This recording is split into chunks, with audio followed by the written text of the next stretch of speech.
So 5 yards will make it 2nd and 3. So St. Joe gives back the 5 that the Raiders had been charged with on the delay. Yep, can't do that.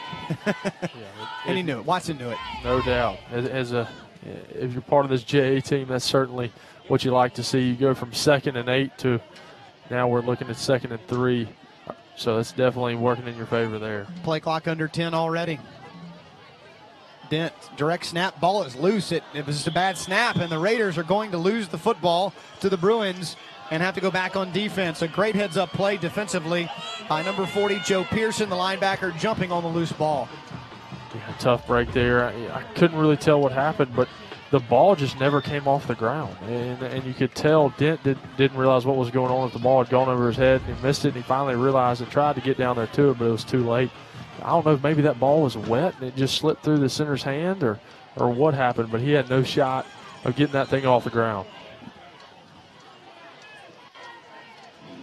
So the Raiders turn it over. And now Jackson Academy will face defense again. The last time they held St. Joe to a field goal attempt of 25 yards. A good stop by, Pitts and Beard. Might make a good law firm one day, you never know. That was a big play there. I mean, you see Noah Thigpen comes off the edge, does a great job of putting some pressure on I think it was it Bryce? I believe it was Bryce. Puts some pressure on him in the backfield, trips him up, and then you've just got a swarm of white jerseys right there to be sure and get him to the ground. 2nd down and 16 as the Bruins go back to work. 90 seconds to go in the first quarter. A fast-moving one. Here comes pressure. Speaking of fast-moving, and down he goes. Quarterback sack for the Raider D in the backfield. Jackson Academy picks up their 5th sack of a quarterback this season. Offense, unfortunately, gets the turnover, but this defense knows how to respond. They've come out in 2 back-to-back plays, getting big tackles for loss, and you can see Trent Tyre just comes around the edge, uses his speed, and the quarterback feels the pressure, tries to get away, but Tyre is just too close and with too much speed there and able to get him down for a big sack. 3rd down and 23, and we have a whistle and a stoppage, or do we have a flag? Or a timeout? I believe we have a...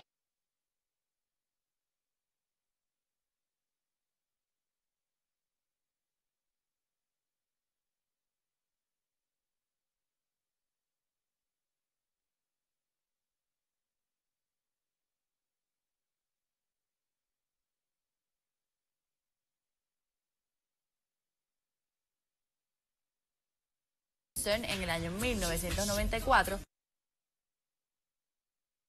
Side to the left, keeps 2 backs in the backfield, slot to the back to the left. Put the slot back in motion. Gives it to the tailback, who will be just shy of the first down marker by about a half a yard. That's Foster, Jaquavis Foster on the carry, and he's going to be about a half yard short. And this will bring up 4th down for D'Iberville. 4th down and about a half yard to go.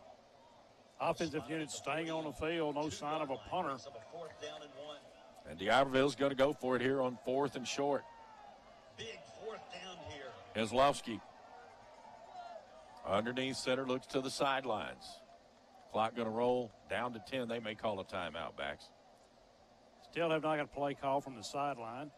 5 seconds on the play clock. Decision time now, and they're going to call a timeout. That's what's going to happen. D'Iberville calls a timeout, 7-0 at the 8:52 mark here in the second quarter, back in 30 seconds. Jaguars leading 7-0 here on the Madison. Ay, que tiene 7 años. Johnson takes the snap, hands out to the deep back, looking for some as the defensive line for the Vikings up to the challenge on that run. Yeah, it looks like Anthony Cooper, excuse me, and maybe Jeremy Miller running that stop. Josh Brandon and Chris Green have made their way into the game on the defensive front, along with Cooper. 2nd down and 9. 10:04 left here before the half. We're knotted at 7 apiece as the Gators facing a 2nd down and 9 from their own 37-yard line. Johnson takes the snap, fakes the handoff, rolls to the far side of the field, and will keep it and get back to the line of scrimmage, as this time the Vikings defense does stay at home. Yeah, Brandon stayed at home. Josh Brandon and Chris Green was right there to clean it up after Brandon made the initial hit. They were trying to get a little misdirection going, the Gators were, and when Johnson came back around to turn upfield, the defensive line did a good job meeting him there at the line of scrimmage. D'Angelo Dixon will be the wide receiver split here towards the near side. 2 men on the slide along with him, with one wide receiver up top. Johnson again from the shotgun. A flags come in, and a false start penalty against the Gators. So it's from 3rd and 8 to 3rd and 13 now for the Gators. At 9:13 right now in the second quarter, tied up at 7-7 here at Warren Central Viking Stadium. 3rd down and 13 for the Gators. Rise up, Vikings, to 3rd down. All right, see if the Vikings defense can get these Gators off the field and get the ball back into the hands of their offense. Trips here to the near side, one wide receiver up top. Johnson back to pass. He has time. He's going to fire over the middle of the field, and it is incomplete. Just good coverage there by the Vikings, but still a chance to make the catch. Great coverage by Jalen Allen. He was right on the receiver, and right as it got to the receiver's hands, he just stripped it down and knocked it to the turf. 13, Jalen Allen. Great defensive play, avoiding the pass interference, getting the hand on the football, but a really good throw by Johnson. It just shows his vision and his athleticism. He had it there. Just great play by the defense. So now the Gators forced to punt it back as the Vikings send 2 men back deep for this return. The punt return last time set up a touchdown. Let's see what happens here. Here is the punt.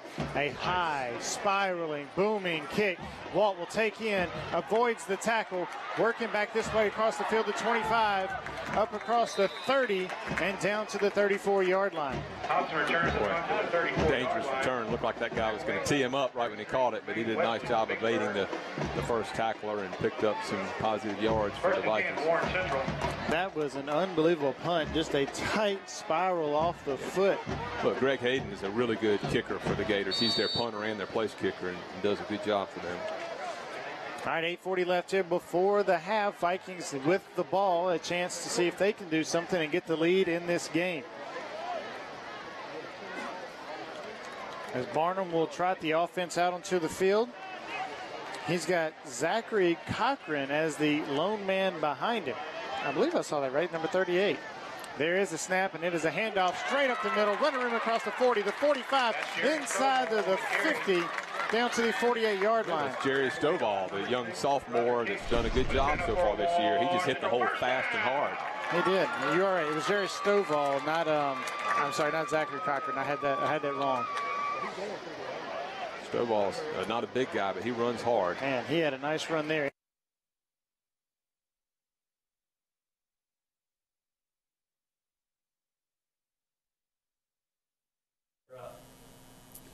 Welcome into the High School Football Network Studio Show. Jeremy Kennedy with you as this is week number 3 of high school football in Mississippi. We're at the HSFN Blue Zone. So glad to have you along. We're going to toggle in and out of games all throughout Friday night, give you a taste of some of the best high school football. We've got a lot of great action for you. First up is going to be Northwest Rankin and Pearl. Both teams come in at 2-0, a big-time matchup. Already underway in the second quarter. We'll send you out to Pearl now. Appreciate him and what he does and spending the time up here with us. Right now we've got a rank plus first down for the Cougars in the Pirate territory at the 49. And a flag prior to the snap once again. They bring pressure off the edge, looking to throw. Cougars, and that's something that Coach Collins will take on the coaching staff. You got to get those plays in on time. Well, I shouldn't say sack. He gets about a Pirates yard. are moving around a lot on defense. They're moving guys all over the place. He was in trouble and it's creating some confusion with the sophomore quarterback. Coaches are trying to help him and making some adjustments. First down, 15 now. Short will hand the ball off to P.J. Lindsey. Bounces back to the inside, up to near about back where the original line of scrimmage was. He gets about 3 yards. It'll bring up second down, 12. And Jay, I think this is a critical possession for the Cougars. We need points. We need a touchdown, but we'll take a field goal. We need points on this possession. And you hate to say that with 10 minutes, 40 seconds left until halftime, but you just feel like they need something good to happen for them. Passes, Barton looking to throw. Fires a quick hitter over the middle. Now we've got some confusion going on once again. And she's getting a play. There's 5 seconds on the play clock, and we don't don't have a play ready. And Coach Collins is not happy. He calls a timeout, but you can see he's talking to his young quarterback. I gave you the play. You just didn't call it. So I don't know exactly what that was. But we got timeout on field. We'll take a timeout back in 30 seconds on Cougar Broadcast. There's some signal or some clue they're getting, but they seem to be right there as soon as it's thrown. So the Vikings will punt it back to the Gators. There's a step back hop to the punt. All right, you see a commercial break there as Pearl and Northwest Rankin are in action there. 7-0 is that game, a big-time matchup tonight in Pearl. We'll take you now to Brandon and Clinton, a big matchup between the Bulldogs and the Arrows. They're going to call it a touchback. He fumbles it into the end zone. Goes back to retrieve it and then is tackled in the end zone. And they're going to say that the momentum carried it, but clearly that ball hit. Welcome back to Northwest Rankin High School football here on Cougar Broadcasting. Second down and about 12 to go for the Cougars. The 49 in Cougar territory. Got to get to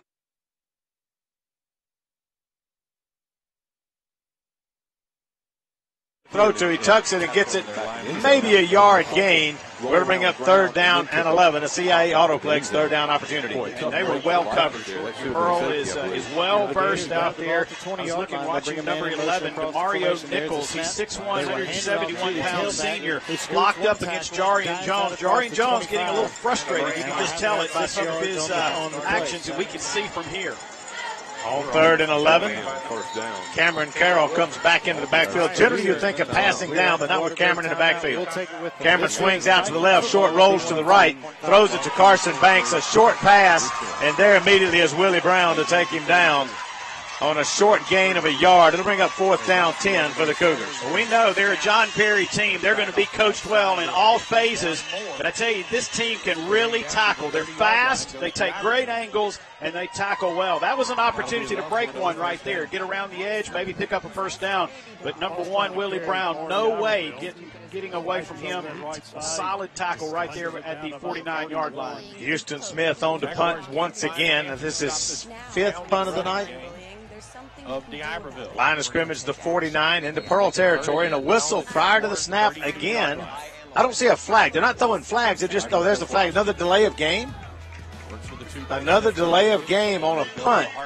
And I guarantee you that's something that'll be addressed at halftime. Quickly there was number 44, Tay Berry. That's 3 or 4 delay of game. 4 delay of game penalties, I believe. Couple of procedure calls. And those are the little things that'll drive a coach crazy. Good snap back, no rush, kicks away. Another driving kick towards Knight. He calls for a fair catch and makes it at the 29 as Bryce Bowling was there squared up waiting on him and said, I dare you to catch it and let me hit you. He's waiting on the snap. There it is. 35 yards on the kick, shorter than his normal kick, but I like it. There was no return. He got the airtime. I don't think that's what they wanted. So the Pirate offense will take the field once again with the Pirates leading 7-0, 9:04 to go in the first half. The belly of the running back. When he pulled it back in his belly, then he realized he had nowhere to go. He tried to pitch it back to the same running back. Got a score on the Mississippi Braves leading 3-0. Joey Meneses just hit a home run. They're playing Birmingham in 2 7-inning games today. All right, third down coming here. See what. Now, Smithhart looked to pass, and there was nobody there. It looked like maybe somebody went the wrong way. Because look how he looked and ready to throw it to a spot that was nobody. If I can show him pressure. He tucked it and kept it and just got back to the line of scrimmage. It'll bring up second down 10. That's a pretty smart quarterback, too, because he ducked down. He's a senior. He's smart. He's taking a few hits in his time. 45, JQ Haynes lined him up. He doesn't go down. He's in a lot of pain right now. And we've seen JQ Haynes inflict some pain on some offensive players.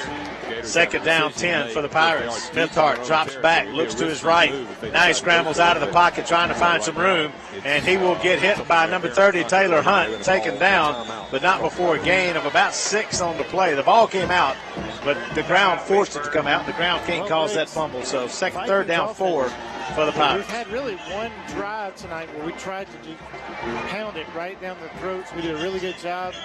Since that point, we've been sputtering again, starting to struggle a little bit. Big defensive play here from the Northwest Rankin Cougars to try to force the Pirates into another punt deep in their own end. And a flag on the play, and Smithard ducks his head like it might be against the Pirates. Let's see. Like the center was moving the football, almost faking a snap. Think about last year, we had a lot of big plays. He is dead ball, illegal procedure against the Pirates. This year, we're not hitting many plays. We're getting a lot of 3, 4, 5, sometimes 7 or 8 yard gains. We'll put 2 or 3 of those together, and then we'll stop and get no yardage, incomplete pass, or no gain. They're cooking up some good food around here because there is a barbecue cloud hanging over the stadium right now. You know, I don't know about how well it tastes because they're not giving us samples, but it sure does smell good. It smells great. But it is getting a little. You've been watching a little bit of Pearl and Northwest Rankin, also Madison Central and D'Iberville. We've got Brandon and Clinton for you, a couple of teams with some state championship hosting opportunities. And Brandon, fresh off that big win over South Panola last week, so they're trying to continue their march forward after a tough loss to Madison Central in week number 1. We've got a lot of these great games for you. Warren Central, Vicksburg, we're going to get to as well. Jackson Academy, St. Joe's. We'll also look at Ridgeland and Kosciuszko, Germantown, and South Haven as well. But Brandon and Clinton is where we want to send you right now, and we'll head out there now.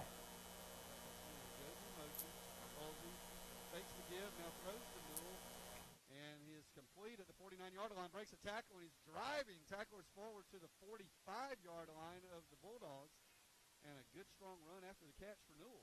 Newell only 170 pounds, but you couldn't have thought at that time. We're down to 8.5 minutes left in the first half. Brandon leads the Clinton Arrows by a score of 7-3. Clinton not in a hurry. Halsey still in at quarterback. We've seen him the whole way so far. Davis, the running back. And again, the twin receivers to each side jumbled up in tight. On the jet sweep, they give it to Newell. He breaks the tackle at the 40 inside the 35 to the 38-yard line. And that was Des Baker. Des Baker on the carry, and another good run for the Clinton Arrows, 1st and 10. Arrows finding ways to get Des Baker involved in the offense. Now is a running back on the jet sweep. And they'll find a way to get it in his hands through the air at some point in the ball game, I'm sure. Halsey claps for the football, and it was a post snap, and they reset. 2 receivers right, single man out to the left. Davis still in at running back. Snap back to Halsey. He passes complete at the 30-yard line. Could have been intercepted. Dangerous pass there. Big break. It was hauled in by number 4. That was Evans again for the Arrows. He'll be hit and taken down after about a 4 or 5 yard pickup. On the tackle, number 18, Cedric Moffitt. All kind of pressure, going to be sacked. It'll be a CIA Autoplex 3rd down opportunity for the Cougar offense. 7-yard line. Berthe Shorter and Terrell Smith, the 2 3rd down and about really good 7 to go, 6 to go. For about an 8-yard loss. Short looking to the sidelines. Now he's got the play. 8 seconds on the play clock. Takes the snap, drops back to pass. Here comes a rush on the right side. Throws it to the left to Cameron Carroll in the open field, looking for a block. Gets it. Gets the first down yardage. Grabbed by the horse collar and taken down, and the flag is down. That was a pretty easy one to call. It was horse collar with one hand and a face mask with the other. So throw the yellow flag here. You got a pretty easy call. Cozy Outfitters penalty on the play against the Pirates. We'll wait on the official call. A gain of a yard, so 4th down upcoming. Yeah, on the screenplay, Zane McCraney was at home, and shortly after the receiver called it, he was there. Personal foul, horse collar tackle, that's 15-yard penalty. Tacks on to the end of the play, and the Cougars will move into Pirate territory at the 43-yard line, where it'll be a bank plus 1st down.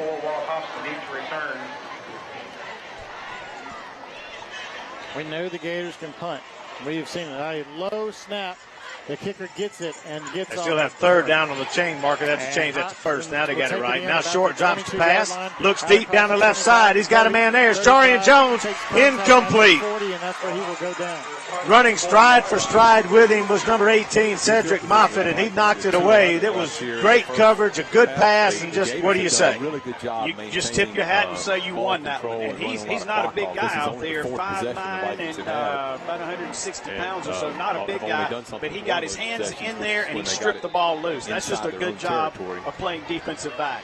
Second down, 10 to go for the Cougars at the 43 in Pirate territory. We've got a whistle and a timeout. We're going to get the Heat timeout with 6:07 to go, 7-0 Pearl in the lead. Back in 60 seconds on Cougar Broadcasting. All right, Gators call timeout. We'll take it with them, 2:11 left. This is Vikings football on V105.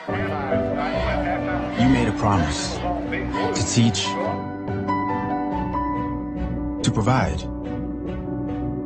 to make time, to play, to protect, to give every opportunity. You made a promise, and we're here to help you keep it. Bank Plus, it's more than a name, it's a promise. So we're back now as St. Joe's and Jackson Academy is going to be the next game that we end up taking a look at. We've taken a look at a lot of these big-time games tonight. Northwest Rankin Pearl is one we focused a lot on big-time. 2-0 teams. Northwest Rankin a 44-7 win last week. Pearl a closer win against Warren Central. That game with Vicksburg is something we're going to keep a look at on for you as well. It's Madison Central, D'Iberville.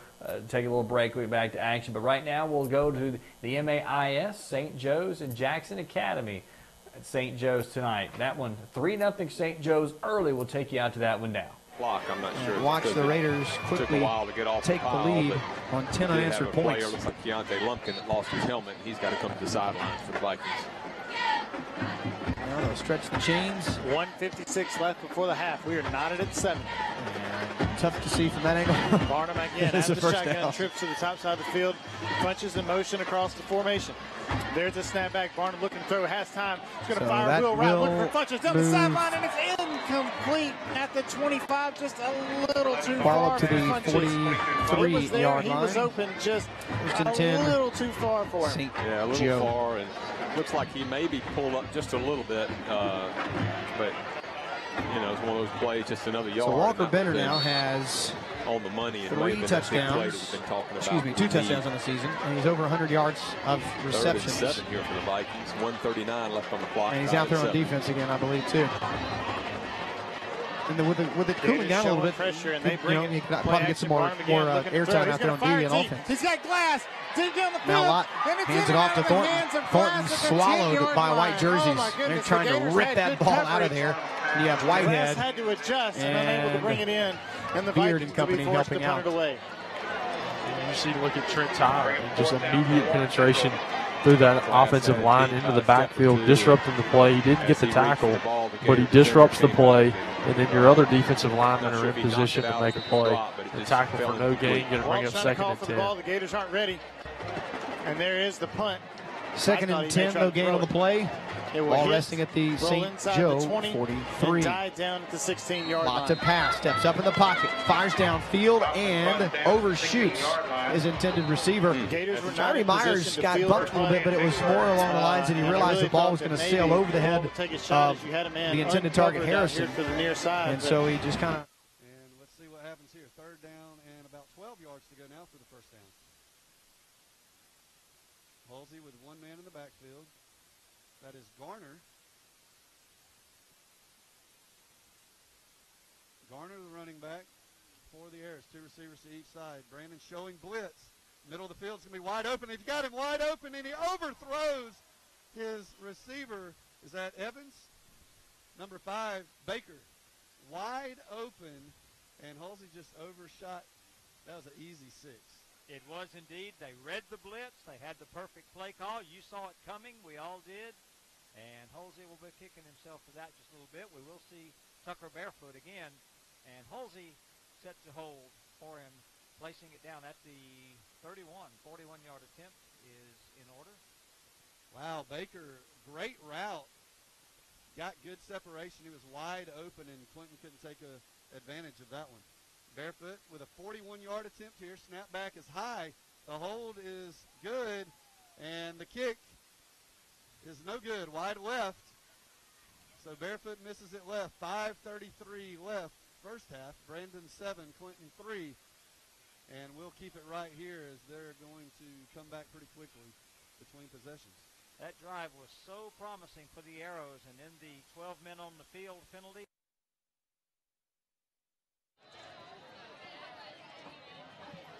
Man, there's a bunch of people here, Brian. There really are. Great crowd. I mean, Jackson Academy, you have responded well tonight. And the St. Joe fans, too. Nice snag by the lanky QB slash punter slash little do-everything. And we got ourselves a flyover coming onto the... I must say, that's the first time I've ever seen Canadian geese fly over a football field during a game. That's the first for me. But we've got a lake right here behind us, and I guess that's where they're heading. As I'm watching them, They're circling. They're circling back around. They're coming to see more. We've lost Andrew. He's wishing he had a gun of some kind right now. They were in range for sure. They'd be easy pickings for Andrew. I guess they're enjoying some Friday Night Lights themselves. Yeah. I would miss every one of them. But the snap was very high. I thought there for a second it was going to go over the punter's head, and it would be a huge opportunity there for the Raiders. But that punter is a tall guy, goes up and gets it. He's 6'3", Yeah, gets a short punt off though. Punt of 32 yards. Puts the Raiders at their own 24-yard line. So they're outside the red zone, defensively anyway, heading the other direction. 76 yards away from potentially another Raider touchdown. And now Kincaid Dent will keep it himself. He's got running room, and he's got a blocker. One man to beat. Kincaid cuts it back as well because everybody else it's working for. So Kincaid gets it out to the 50-yard line. First down, Raiders. Big start to the drive. Kincaid just keeping the ball off tackle to the wide side of the field and doing a good job of just following his blockers like he always does. He is a very patient runner. You see him, he's letting his guys get in front of him to make the block so he knows he can free up some space, and doing a good job of using his legs for a big pickup. Raiders now got the ball 1st and 10 on the 50-yard line. 6 minutes and counting in this second quarter, up 10-3. This will be the last play before the water timeout. Torrance Steed bounces off one of his own blockers and is able to fight through an arm tackle of Bolden, but Bolden finally grabs a hold of his jersey enough to bring him down. And we have reached the water/hydration timeout after the gain of 3 by Torrance Steed. Coming up at halftime, well, we don't have anything. The accents were... What? I don't know. It looks like they're getting loose again, so maybe they will actually end up performing. Maybe they've made another decision change because they've come out of the bleachers, so... They're stretching. I don't know why else they would be. Maybe they are. Which I know Haley and the girls will be fired up to see. Oh, yeah. And the field's holding up better than I expected. I got to say one thing. We do know a story. I was told a story by someone else that there's a certain young lady that's a sophomore, and her dad finally was able to travel down from New Jersey for the first time to see her perform, and to find out then she wasn't going to be able to perform. It was kind of a heartbreak for her and for him, and now it looks like that story may get reversed, which is really neat. Yeah, that'd be great. It'd definitely be a good ending to that story for sure. All right, Coach David Sykes, the athletic director of GAA, his daughter, as we all know, is fighting breast cancer, and he came up with some cool new little pink wristbands that says cancer can't keep up with the pace, because his daughter's last name is Jamie Pace. And so she's actually watching back at the house, and she said, Generals, I had just gotten out of my mouth that they look like Washington. So I wasn't alone in that. Yeah, I'm glad we're not the only people calling them the Generals. That's too. a cool deal. What an awesome wristband and a powerful thing to stand for. Kincaid Dent, he's got to do something with it, but he's going to do nothing but go down for a long loss on the play all the way back to the Raider 40-yard line, about a 10-yard loss as he tried to scramble. And he just couldn't find any openings. Yeah, he had nothing to work with, but a good job and a good decision of not deciding to try that ball downfield. He's got a defender hanging on him.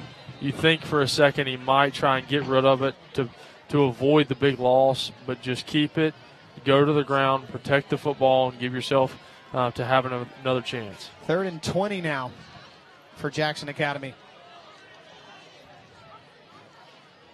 Play clock under 10. Dent What will he do here? Clock at 2-1. Just gets the snap off and it goes right through his hands. He took his eye off of it.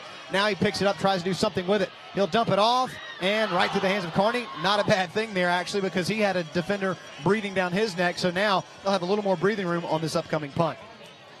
Yeah, unfortunate sequence of events as the Raiders had a big play to start off that drive, but just had the big tackle for loss, the big sack with Kincaid, and then that ball was actually snapped perfectly. It looked like it was straight to his chest, just went straight through his hands. It might have had a little too much heat on it. You know what I think may have happened there? He might have glanced at that play clock to see how much time was left, and it was down to 1. And that timing of looking back down to the ball, he just may have missed it. Yeah, that's a very good point, because it looked like he was a little startled by that ball coming at him. First punt of the night by Joshua Lucas. Frierson back to receive for the Bruins. There's not a place to sit anywhere here unless you sit on some grass. Lucas sends it to the near sideline on our side. Takes a great kick all the way down near the 20-yard line where Eli Ridgway will down it for the Raiders. And Jay will flip the field, as they like to say, and force St. Joe to go 80 yards on this next possession. At halftime, our good friend Tommy Barnett will catch up with a JA coach. Let's check in real quick with Tommy while we can, if you don't mind, guys, in our trailer. And Tommy, you've got a unique vantage point. What have you seen from behind the goalpost during these drives? Yeah, guys, really, Jay's just playing really well on the trenches on both sides of the ball. Offensive line's doing a great job. I don't know what Jay's averaging per run. I'd guess somewhere between 4 and 5 yards per play. Really, the only thing that slowed down the offense tonight is self-inflicted, bad snap, turnover. Really, St. Joe's not doing anything to slow down the Jay offense tonight. Yeah, that's why he's the best in the business. 5.3 yards per carry for Jay right now. Quick pass in the flats, and it is going to be a completion for about 8, maybe 9 yards. A good tackle of Harrison by Tay Stewart, but a great quick release. And back in at quarterback again is Collins as they continue to rotate and revolve that door. Raiders know what that's like. 2nd and 2 coming up.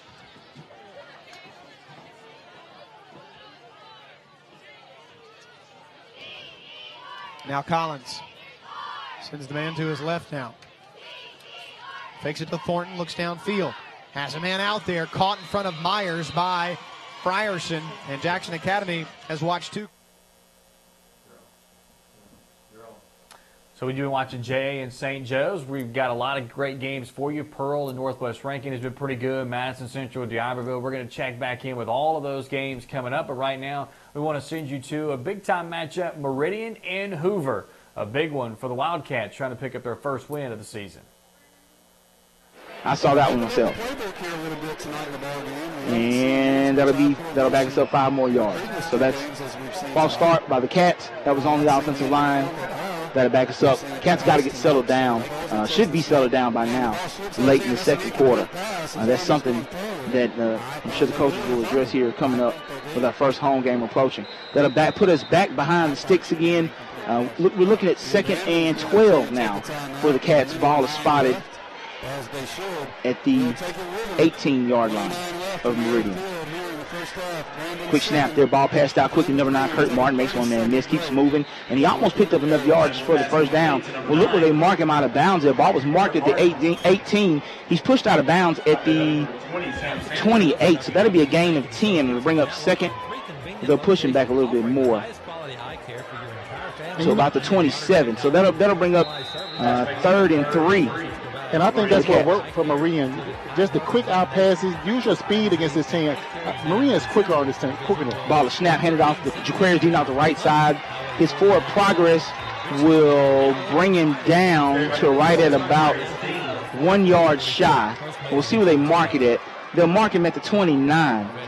He actually needs the 30 for the first down. We'll see what Coach Hampton elects to do. We'll see where it's marked at. He's going out the front this one. See what's going on here. We've got some whistles. That'll be a heat timeout. That'll give Coach Hampton a little time to actually think it over. I think that's correct. 4th and 2? 4th and 1. 4th and 1. 4th and a long one here for the Cats to get this first down. We'll see what the coaching staff, what Coach Gibbs draws up over here. He's sitting right next to us. Well, Tim, dialed into the game. You're on your side of the field. You're on the 27-yard line. The defense have showed that they can compete with this team. You don't want to gift wrap them something right now. I mean, I know it's fourth and one. If it was up to me, I'll punt it. I'll play a little field position right now. So let's see what happens here. If Coach Hampton will punt it or if he will go for it. Looks like the offense is actually coming back onto the field. All right, big time play here for the Cats right now. 4th and 1. That's why the coaches get paid to be. So Meridian, a little bit of a trouble there. Hoover leading at 21-7. We will head you now to Madison Central and D'Iberville, a couple of teams that really looking for wins. Madison Central 2-0 with a couple of big wins against Brandon and Ocean Springs. D'Iberville 1-1 coming off a loss last week to Picayune. That's a big one there. Madison Central had an early lead, so we will take it there to Madison. For a quick 4-minute quote from Farm Bureau Insurance Company, also of Mississippi Air National Guard, as we are here at the half, 14-0. Jaguars lead. A 28-yard touchdown pass from J.D. Hull to Miles Hobson for the first score. Then a big run late in the second quarter by J.D. Hull. He rips off, what was that, backs about 45 yards, gets it down to the 15. Jaguars get it to 1st and goal from the 1, and Cam White plunges it in from 1 yard out, and that gets us to 14-0. A very quick ball game. We got a little room, got a little catch. 9-yard line. So we'll take another 3. Ball is snap. He's got a little time back there looking on the left side. Caught by number 1, Pickens. He crosses into the 20, makes one man miss, makes another man miss there, and he will be pushed out of bounds after hurdling another man right at the 11-yard line. Hey, you got to respect the game. That Pickens is a good. And Rogers did not even look. He just actually leapfrog over on-suing tackler from Marine High. So that'll bring up 1st and 10 for Hoover from the 11. We've got some flags here. We'll see if that penalty would be on Hoover. Maybe what the call is, or how they were lined up, or what's going on. We'll see what's going on. No call yet from the officials. 5:18 left to go in the second quarter. So there's no flag. And we'll have the Chick-fil-A halftime. Scores again 21-7 late in the second quarter. And the officials have not given playback to the kids yet. All right, now, so we'll play again here. 2nd and 10. 1st and 10 for Hoover. More flags. We'll see what's going on. We'll see what the call is. Same official stopped the game again. We'll see what he's looking at. It's corner at Marine. This is going to be against Marine team. So he'll set encroachment again on Meridian. It's the same official that has made that call about 4 times. That'll move them 5 yards closer. But you know what? He can make that call 20 times now. If we do it 20 times, he got to make it 20 times. Too. Right. Something that has to be clarified on that side, though. We got to see what's going on. First, Brandon 7, Clinton 3. 5 now. Move them 5 yards closer. Ball is spotted at the 9-yard line. We'll say about the 8-yard line. Ball is spotted at the 8. Looked like possibly he caught Reed Tyler's helmet right flush in the arm. Scoreboard. Then 5. Ball snapped to number 5. While we have a moment, let's pause for station. And he'll actually lose some yards there. Looks like he'll be backed up to about the 11-yard line, maybe. Yeah, I mean, about 4. Picking up the yardage with his feet. He's got 7 carries, 22 yards. And now he is back in the shotgun. A high snap, but he able to give it off to Torrin Steed. Steed looking to bounce it outside, waiting for blockers to set it up, and cuts it back upfield at the 35-yard line before he's brought down. Another good run. This drive started on their own 35-yard line. They're now going to be at the 34-yard line of the Bruins, and they've done nothing but run the football the past 4 or 5 plays. So a good job. And also, this is important because it's allowing that clock to tick. This drive started with 4 minutes on the clock. Now it's 2 minutes and 15 seconds and counting. Bringing up 2nd down and short, 2nd down and 2. And Raiders putting together a drive, potentially about to get themselves in scoring position. And they're running that play clock down to under 5 seconds on each snap. Another high one. This one is tucked in to Tay Stewart. Tay to the outside. Can he get to the blocking? He's able to get to the boundary and he's brought back. I think he fumbled the football. But they say the Raiders able to hang on to it. Looks like Mason came back with it, or maybe he fumbled it out of bounds. We don't know for sure. They did not signal. I didn't see a beanbag get tossed, but we'll check it out again here. Yeah, they may have called forward. You can see there that he's getting pulled on it. That ball comes out. Comes out. But of course, we can't see down the line to see if that was. He could have been out of bounds after he let go of it. So the Raiders have 1st and 10.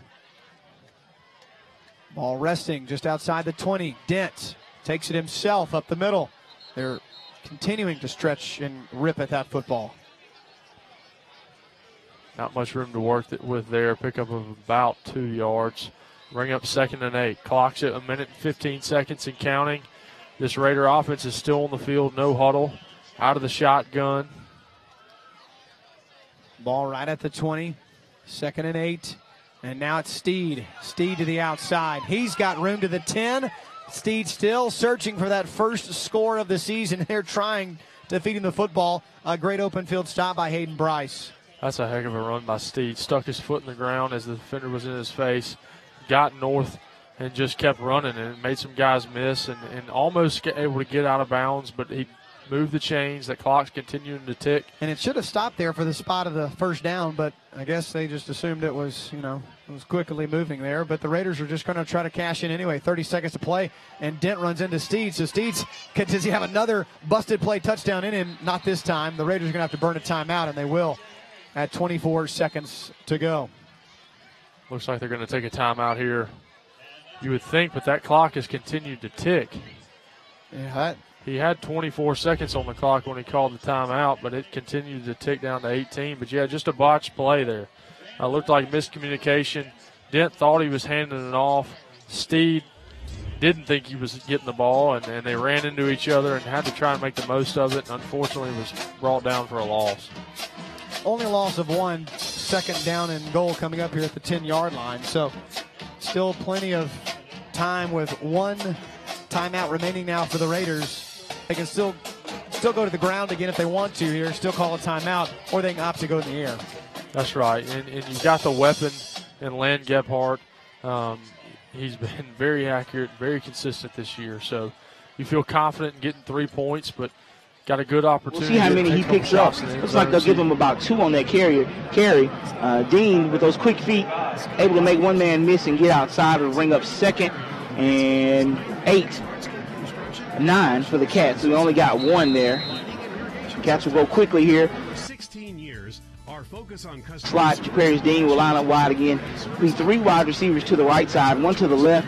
All alone there is Kendrick Brown on that island. T. Adams makes the pocket move, throws it over the middle, and ball tipped there, intended for number 4, Jaquarius Dean. So moving the pocket around a little bit, T's got to get the ball there out of those linebackers there, and the long on. And T just got to play his game. He has to play his game. Just let it rip. You can see where they kind of like trying to push the ball in to avoid the interception. But just play your game, Mr. Adams. 3rd and 9 now. Hoover will drop about 6 back in coverage. 4 wide receivers for the Cats. 1 man in the backfield is Rodriguez. Medical director of the MEA Medical Clinic. He'll step up, try to make a man miss. Good pass out to the right side. Drake tries to make someone miss. The good pursuit there by Hoover. And nothing to gain there. Will bring up 4th down for the Cats. So good pursuit by Hoover and no gain for the Cats. Tried to make something happen, but Hoover quickly took that away. And we will have to punt the ball away again. So minimal production here by the Cats late in the second quarter, late in the second half. Play the game fairly and to the best of your ability. What happens is that Marine received the ball at the 4:41 mark. Systems. No wonder it always looks like they're ahead. It's like the clock. You didn't give those boys on defense no time to rest. Right. Without using a whole lot of energy, so you can emerge victorious over utility bills and get a true home field advantage. Click on the field again. Refrigeration service. Call or text 601-924-5676 today. First in corporate events, home the field goal try. By the way, I forgot to mention that my friend Tommy, the master of stats, Benner actually has 3 touchdowns. He's got the pick 6 that I failed to mention, that 80-yard pick 6. That's right. Yeah. I also hang on. Gebhardt will send this ball driving as well to the left, and it's no good. Wide left, and the first miss of the year by Land Gebhardt will keep this game tied at 10. Looked like Gebhardt just pulled it a little bit. Just came around it, hooked it. It was a low liner, just to the off that left upright. Didn't miss it by much. May have just pulled his head up there slightly on that ball. Slide through the ball, just didn't quite keep it tucked inside that left upright. So, still though, 5 out of 6. It's a great sophomore start to your career. It's an unbelievable start, actually. And he'll just continue to get better.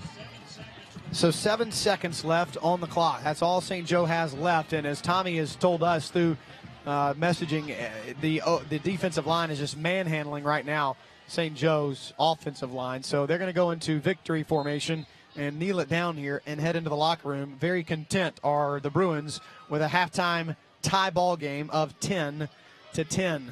So Jackson Academy is going to try to figure stuff out as JA and the St. Joe Bruins are all knotted up at 10 apiece. Let's head down to the field with Tommy Barnett, who's got Coach Lance Pogue. Coach Pogue talking about the play of the first half. Really seems like offensively, Jay didn't really have any problems moving the ball other than a couple of bad snaps and a turnover. And defensively playing really well other than that one busted coverage. That's 2 weeks in a row. Yeah, the busted coverage is a crying shame. We're supposed to be in a 2-safety high look, split safeties, and the safety over there came running down too fast. And, if we play it back there right, we could probably make a play on the ball. But, hard-fought game. Both teams are playing hard. They got good players and, a lot of skilled guys. Offensively, we're moving it. Both sides of the ball, offense and defense, we just got to eliminate some things that's been bogging us down. And, heck, it's going to be a heck of a second half. We played 2 weeks straight, and every game's been a fight. Wouldn't expect anything else. We just got to find a way to have some guts and heart and fight this second half out. Thank you, Coach. Good luck second half. Thank you, Coach Pogue. Thank you, Tommy. Now get off your feet and rest for a little bit because the Jackson Academy Accents are getting set to perform. Oh, no capes tonight. They only made the pep rally, so I guess they're modifying things. But sit back, relax, and enjoy. Thanks to our good friend, Mr. Brent Shorter, who is on the home side and filming all things from that vantage point from Shorter Productions and the Raider Network. So now we turn it over to the Jackson Academy Accents.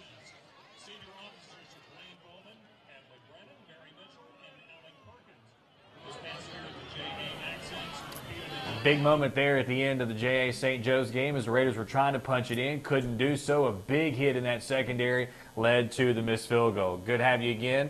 Here, Jeremy Kennedy with you, High School Football Network studio. This is the HSFN Blue Zone. We've got a lot of games at halftime at the moment. Ridgeland and Kosciuszko, 21-14 Titans. We're going to get you out to that one in just a second. We're going to also get you back out to Madison Central and D'Iberville. A 14-0 game at the half there for the Jaguars. Brandon and Clinton, as we expected, is a tough one and a close one as well, as is Northwest Rankin and Pearl. So a lot of the big-time games that we thought we would have this weekend are starting to come to fruition. We've also got Simpson Academy Oak Forest that we're going to try to visit as well. Germantown and South Haven is on the list also. We'll remind you that you can go and download the High School Football Network app in the iTunes store for free. Get a lot of top prospects, get recruiting information, and, of course, every single Friday night, you'll get high school football games from around the state of Mississippi, and you'll also get our Blue Zone, which we will move in and out of some of these games as well. You can watch all these games in their entirety on the app. You can move around with us as we take you from week in to week out. Meridian and Hoover, another game we were keeping an eye on, and Wildcats got a big interception down there in the red zone. It was 21-7 last time we had you down. Hoover, of course, one of the national powers right there on the outskirts of Birmingham. Meridian trying to pick up their first win. It would be a big one. Got to be by Tupelo opening weekend. And, of course, the Tupelo squad has had a really good start to the season as well. Warren Central and Vicksburg, always a really fun one to talk about, always a good one to see. That game was going on. You saw a lot of that one early. Warren Central 1-1 on the year. Vicksburg 0-2. Of course, they've had a couple of big-time teams in Oxford and Clinton that they have struggled against, losing 21-6 to the Chargers in Week 1, 35-6 to the Arrows last week. Warren Central splitting a pair of games, 28-3 win over Clarksdale, losing 28-21 against Pearl. And that one, as we talked about, it was such a fun one, a big rivalry game as well. So a lot of those games that we have now going on, some of them have been at halftime. We're going to try to get you out to Madison Central and DeIverville as we come up next. It's still at halftime. Most of those games are still going to end up and be in that situation as well. So you look through a lot of these games, about what we expected. Some of these teams are trying to get to 3-0. A couple of these teams, though, really need a first win. We talked about Meridian. We've also brought up Vicksburg as well, 0-2. They really need to get to a big one as well. So we're going to take you now as we get right back. We'll look at, as we talked about again, some of these other ones. We'll look at Warren Central and Vicksburg. Big one there, and we'll go to it now. For this second half. Yeah, hopefully the Vikings will come out with a lot of emotion. We talked about this too, Jeremy, at the beginning of the game. We don't want to, big game last week against Pearl when you kind of get let down because you lost the game. You wanted to beat the #1 team in the state. And you come out here tonight, you've beaten Vicksburg a couple of years in a row, and you're thinking, you know what, we ought to be better than them. They're 0-2. We're 1-1. We played the #1 team in the state, so basically a draw, outgain them. They're thinking possibly we should be the better team. We should just come out here and walk on the field, and we should win this game. That's not the way it works. It's not the way it works at all. It is not the way it works at all. I remember my I guess it was my senior year, the year the Gators were a game away from playing for the state championship.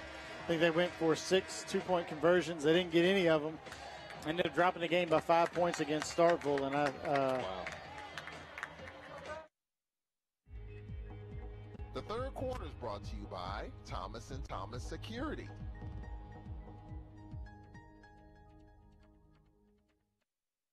Better team, and that you should be up. If not, you got to come out here and play the game. You got to come out here and execute every single play, and let the scoreboard at the end of the game determine who was a better team for the night. And Vicksburg's, yes, they're 0-2, but they lost to two really good teams. Yes, they did. And had Oxford tied at halftime. Oxford got a couple of late scores to pull away and win that one, 21-6. So here we go with the kickoff.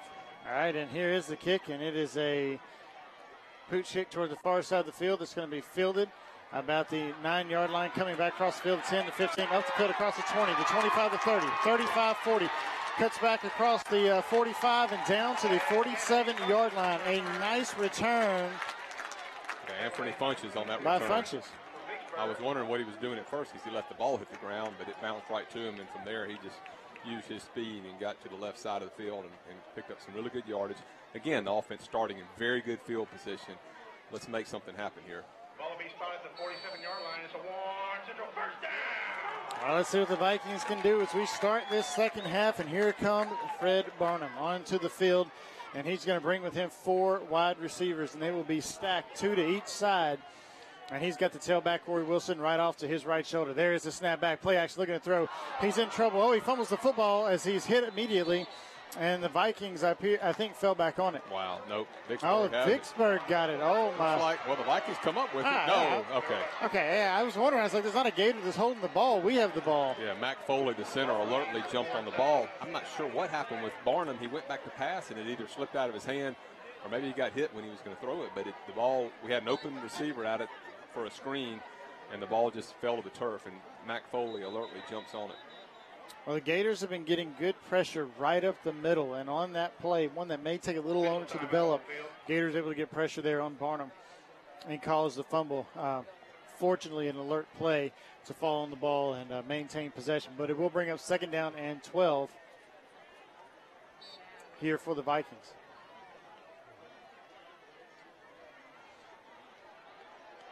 Barnum will take the snap. He will keep it straight up the middle of the field. Barnum into the open field, across the 50, across the 45, and down.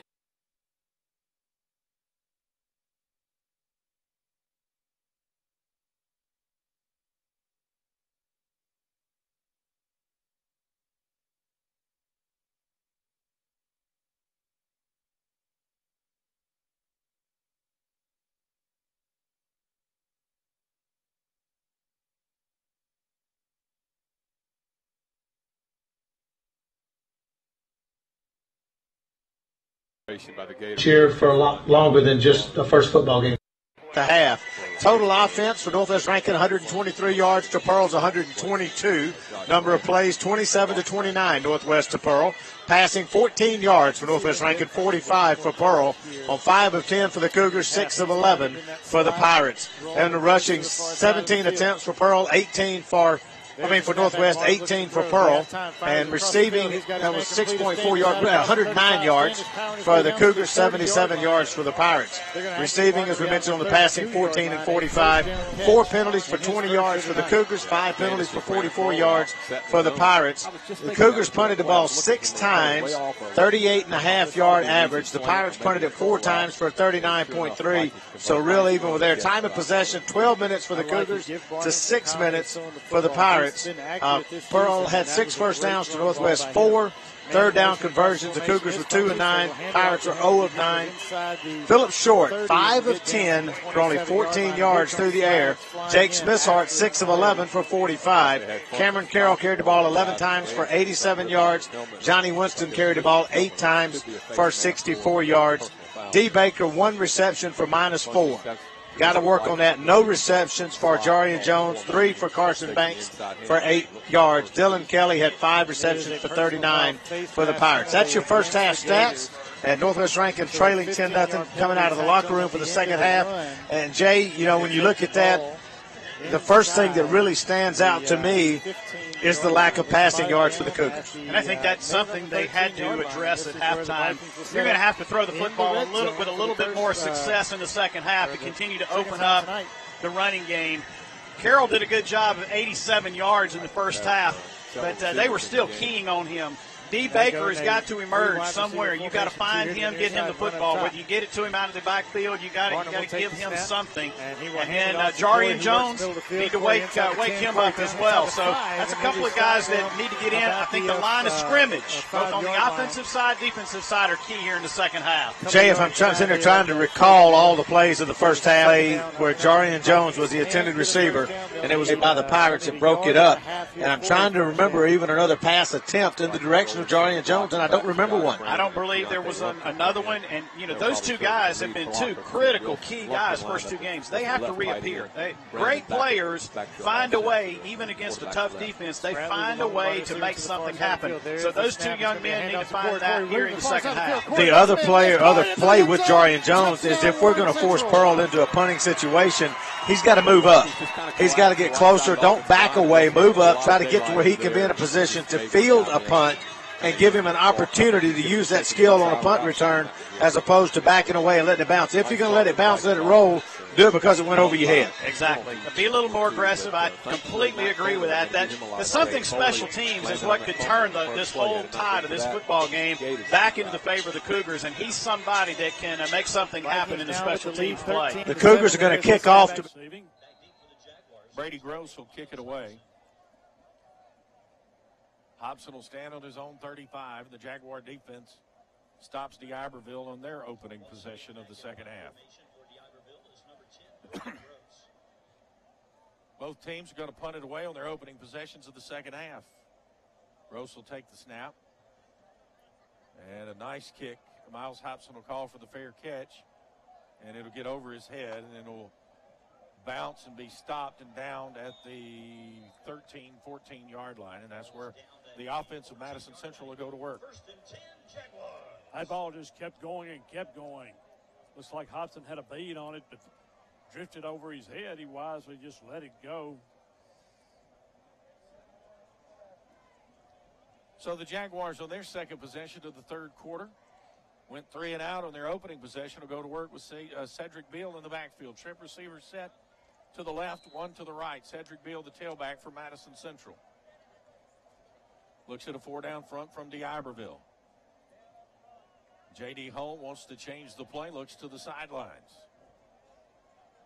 Awaits the snap. Takes a high snap, gives it to Cedric Beal. Beal's going to plunge forward to the 20-yard line, out to the 22, and that's going to be a gain of about 8 yards. Nice running by Beal, who did not play last week, had a little strained muscle. Looks to be okay this week. Is on his initial carry of the contest. It's a nice gain on first down of about 8. Bring up 2nd down and 3. They'll say a 7-yard carry for Cedric Beal. He'll stay in the backfield. 2 receivers to each side. J.D. Hall from the gun on 2nd and 3. High snap, going to get over his head. It's going to go to the end zone. Cedric Beal's going to pick it up. And who's on it? That's the question. Who's on it? And that is the question. And they're going to rule this. They haven't ruled it. Now they're going to say touchdown, D'Iberville. Touchdown for the Warriors. Snap went completely over J.D. Hall's head. They had no chance. Beal tried to corral it inside the 5-yard line. Ball bounced around, and D'Iberville comes up with it. So D'Iberville gets on the board on a high snap into the end zone. And it's 14-6.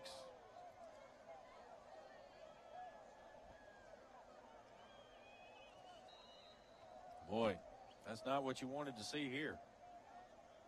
So ready to punt, put the point after through will be Gross. Brady Gross awaits the snap, the hold, the kick, and it is through and good. And we've got a new score, 14-7. 14-7, Madison Central leading D'Iberville on the Madison Central Football Network. 30-second timeout, mcbigblue.com and Super Talk Mississippi 97.3. So D'Iberville with a big turnover forced after the bad snap, and they recover that in the end zone. 14-7 there as Madison Central will lead that one. We'll now go to Vicksburg and Warren Central, a big rivalry game there as they play on in the second half. But Johnson's, to me, appears to be 200, 210-pound solid runner for the Gators. And then he faced a 3rd down here at 7 and will operate in a 3-wide receiver set. He's back to pass, looking to throw. He'll swing it out here to the near side. Great coverage by the Vikings. They're going to lose a yard on the play. Yeah, Lamar Gray out there. Yeah, Lamar did a good job staying at home. Jeremy Miller came over to give some help. So good job by the Vikings defense to get a quick 3 and out. That receiver was open from the start, and the Vikings just stayed at home on him.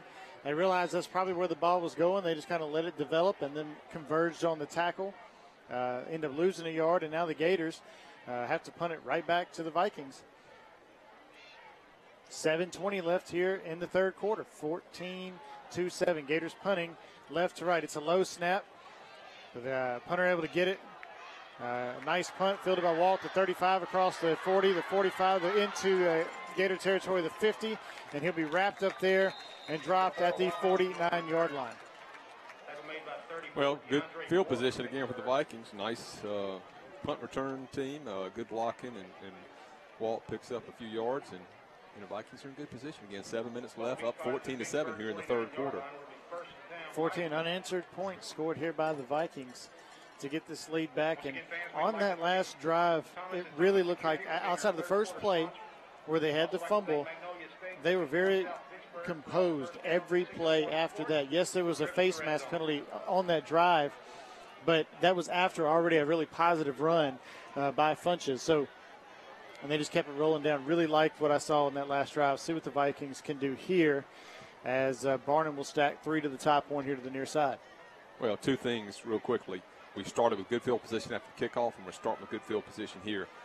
These are places where you've got to take advantage of it because you're not always guaranteed to start at midfield or in the Gators side of the field. You need to take advantage and get some points on the board here. Barnum waiting on the snap. Gators backing out as if they're going to stay in a zone. Now they're creeping back to the line of scrimmage. Now they're bringing the house. Fire over the middle of the field to Standish. Standish makes a guy miss. He's into the open field across the 30, across the 20. Breaks to the outside of the 10, the 5. Touchdown, Colin Standish and the Warren Central Vikings. Nice play. You know, we hadn't seen that until this last series, and now we've hit it twice in a row. That was actually a slant to Colin. He caught it and made it defender miss, and from there it was off to the races. Great throw by Barnum. Great catch and run by Standish. Boy, good job by those guys.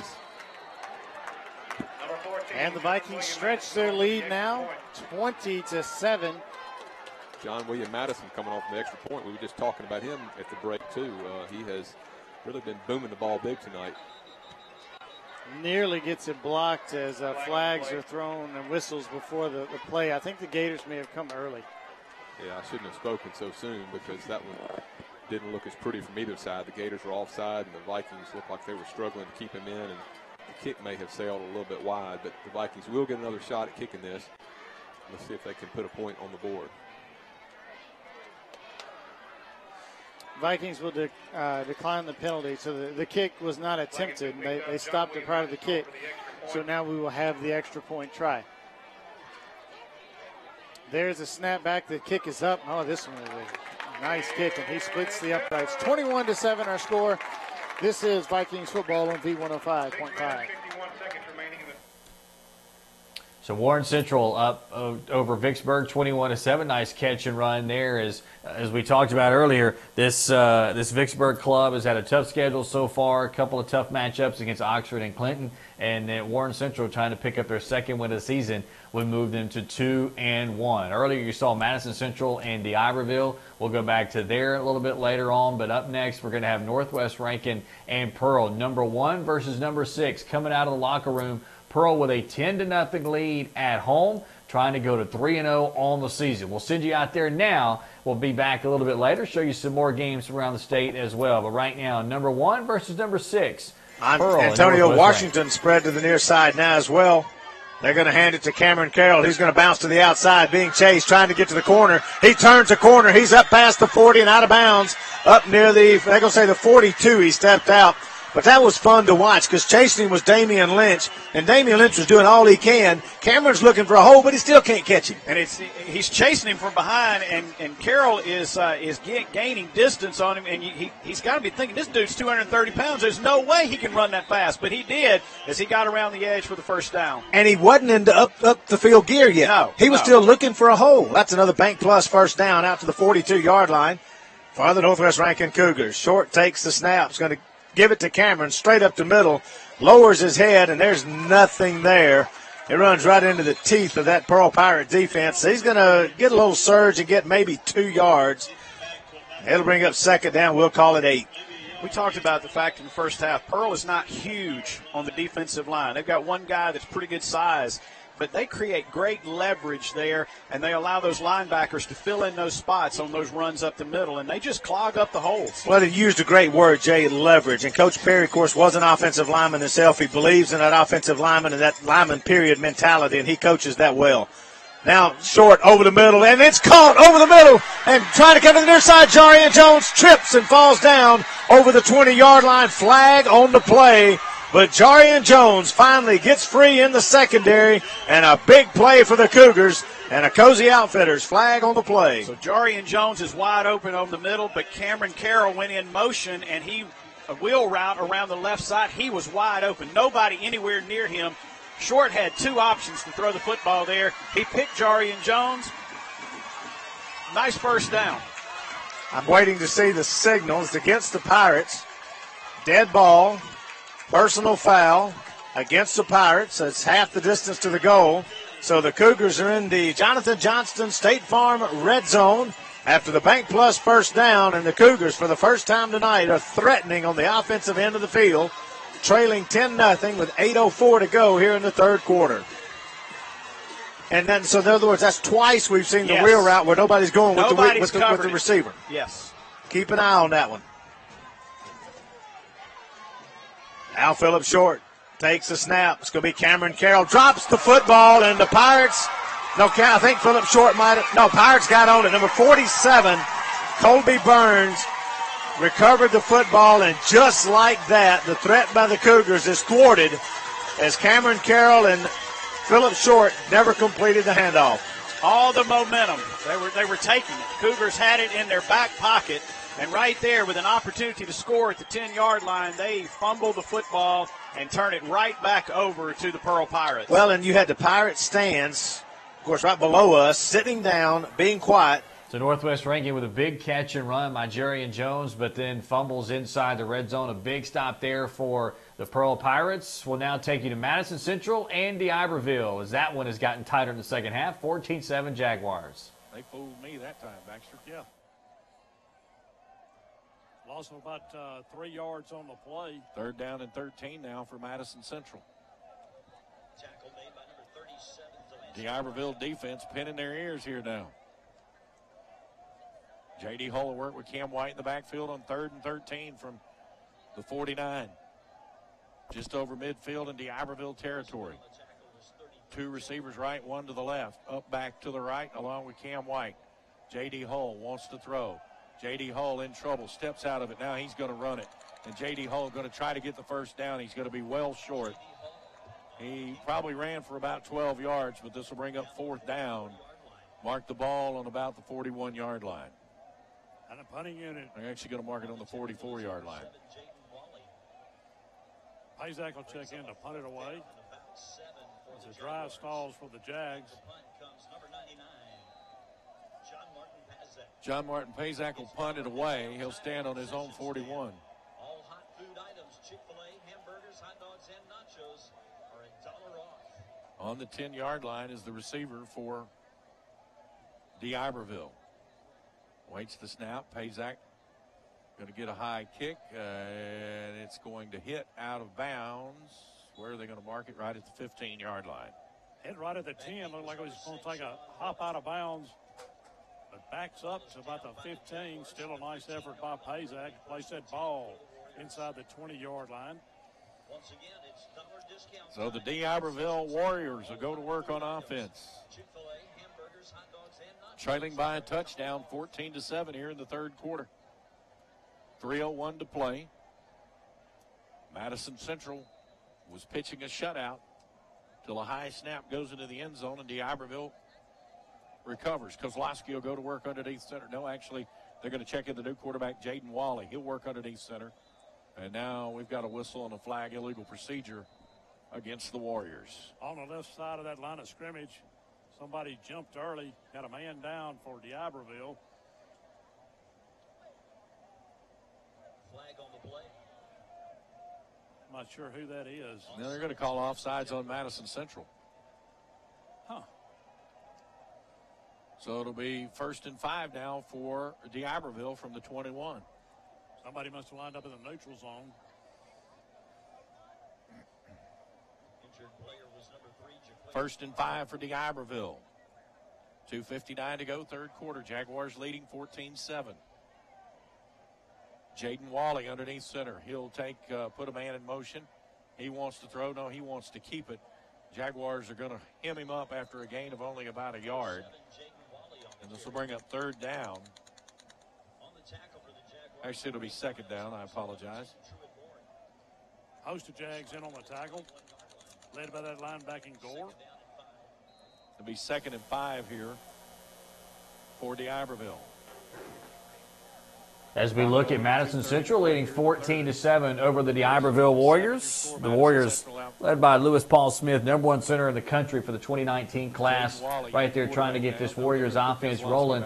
After this play here on 2nd and 5, we're going to take you to Brandon and Clinton as D'Iberville will try and convert on a 3rd and short. We'll keep an eye on that one for sure, get you back out there in just a few minutes. But right now we go to Brandon and Clinton. Line of scrimmage, their own 24-yard line. Just shy of the 25. Martínez, quien es la acusada junto a su hijo sobre este caso. Nosotros estaremos aquí dando seguimiento a todo lo que acontece. Regresamos con ustedes a los estudios. Hay que reiterar que a Marlin la sacaron por la parte trasera de este Palacio de Justicia y que nadie pudo obtener el vídeo de cuando era sacada de esta zona. Sin embargo, nosotros sí pudimos grabar cuando se estaba conociendo la medida cautelar a través de una pequeña ventana y por ahí nuestro camarógrafo pudo obtener estas imágenes en las que ella se ve esperando la decisión de la jueza de 3 meses de prisión preventiva, la cual serán cumplidas en el Centro de Corrección y Rehabilitación de las Mujeres en Santiago. En estos momentos está siendo trasladada a Santiago Marlin Martínez. Nosotros regresamos a los estudios en Santiago. Muchas gracias, José Adriano Rodríguez, en vivo desde el Palacio de Justicia de San Francisco de Macorís, dando seguimiento puntual al caso Emily Martínez. Perdón.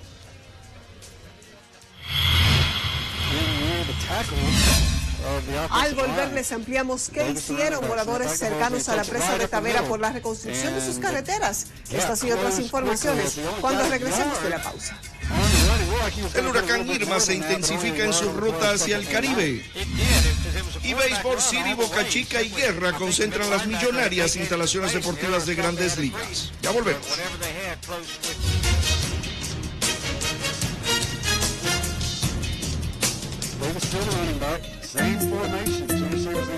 Backfield tried to elude an offensive lineman in front of him, slowed him down just a touch, brings up the possession play.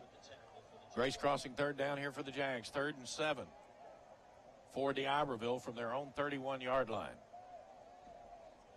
Could be the last play of the third quarter. Jaguar defense trying to get a stop and force a punt. Kozlowski underneath center. He wants to throw. Looks. Fires. Pass is caught. Going to be short of the first down by about 2 yards. As the pass was caught by number 10. Actually 18. That was Leighton Buzenell. Mighty diving effort on a quick out route. Ball underthrown. Offensive unit 4, D'Iberville will stay on the field. This will bring up 4th and 2, and the clock's going to wind with 9 seconds. And we'll go to the fourth quarter. Back in 1 minute here on the Madison Central Football Network. So Madison Central is going to take a 14-7 lead into the fourth quarter. A big one there. We're going to keep that one in wraps. Also, Pearl Northwest ranking 10-7 right now. Pirates, a big one, middle of the third quarter. Something positive to happen, and well, we've seen two. We've seen three. We've seen the long pass to Jarian Jones to put us in great position down at the 10. Then we saw the fumble to turn it right back to Pearl, but then the defense provided the spark. Let's see what the defense can do now. They're going to hand it to Johnny Winston. He's going to be hitting the backfield stacked up. He'll get a couple of 3 yards just from the surge of the line and his push, but that'll be about it. Coming up off the bottom of the pile. Can't see the number yet. Number 36 for the Cougars. That is Brendan Steyer. And we've got the Heat timeout. So with timeout on the field, Northwest Rankin trailing 10-7 back in 60 seconds on Cougar Broadcasting. You made a promise to teach, to provide, to make time. Shift, and they're going to go for it here on 4th down. 4th and 2 from their own 36-yard line. Kozlowski with a long snap count, trying to get the Jaguars to jump, and it's going to be very close to a first down. It's all going to depend on where they mark it here. We'll see if Matty Gall can get a look at it for us. I believe it might be a little bit short, JT. See where they spot the ball, Matty. What does it look like to you here? Well, I don't know. Number 2, Jordan Hartley on the carry. They gave it to him. Now they're going to give him a first down. Yeah, that's about the 4th or 5th. He's just throw it out of bounds. He passes and does just that. Incomplete over the head of his intended target. I'm not sure he was trying to complete that pass. Maybe so, but it was a smart decision. It was. Terrence Newell had run out of space. He was at the sideline, and Hunter Halsey threw it up high, hoping maybe that Newell could go up the ladder and get it and keep his feet in bounds. But if not, it would be an incomplete pass. But it's 3rd and about 6. So same formation for the Queen Mares. Halsey, pistol formation, takes the snap. 2-step drive on the side, looking to set up the screen. Nothing there. It would have been better served to drop it and let it fall to the church incomplete, but he's tackled for a loss as Davis, the running back, out of the backfield at the 15-yard line, and it'll be 4th down. And that was Span, the linebacker, who read it beautifully. He doubles as running back linebacker, drops Davis for about a 6-yard loss back to the 15. Got to find a way to put points on the board here. Tucker Barefoot comes into the ball game. The ball will be spotted down by Halsey at the 22-yard line. 32-yard attempt from the left hash. Snap to Halsey's good. The hold's good. Barefoot's kick, it's high. Is it going to get there? And it does. Field goal good by Barefoot. Clinton with 3 more points on the board with 4:45 left here in the third quarter. Brandon 7, Clinton 6. We'll take a 30. Tight end over to the left side, put a slot back in motion. A lot of eye candy. And plunging forward is the fullback for about 3 yards to the 45-yard line. And they unstack the humanity after it's over. It's just a pile of football players on the ground after these plays end. Number 2, Jordan Hartley on the Hartley carried the ball that time, moves it for 3 yards. This will bring up 3rd down and 6 now for D'Iberville. On the Jaguar 45, another Grace crossing, third down. Two-back set behind Kozlowski again, slot back to the right. Kozlowski going to go over the right side to Foster, and Foster's going to be met. Only a gain of about a yard at the Jaguar 44. And this will bring up fourth down for D'Iberville. So Jackson Academy and St. Joe's tied at 10. Snap We're and take you out what there a right hit by now. Beard. Big fight for the Raiders. It looked like he almost ripped the football out for a second. There were about 3 different Raiders that aided in that big play because he tried to hurdle one Raider defender, and when he did, he hurled himself right into John Philip Beard. Yeah, that was a big stop. A loss of 2, going to bring up 3rd and 7.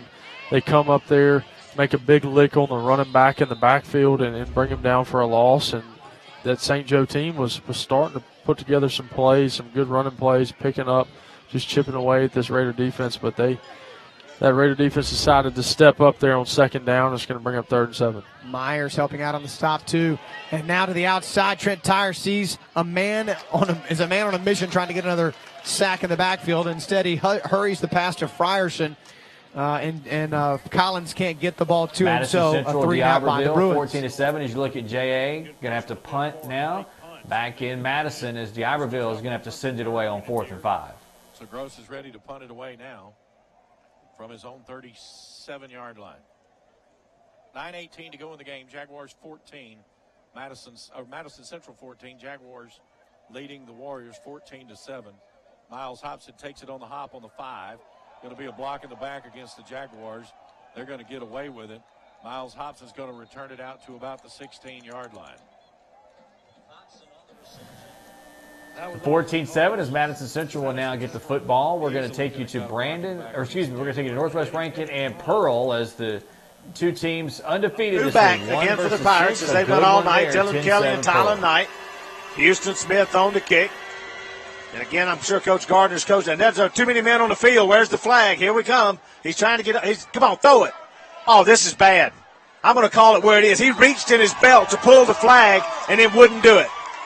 There was a man on the field still coming off of the Pirates. The official reaches in his pocket to pull the flag out. Couldn't get it out, so he gave up. That's horrible because that's a first down.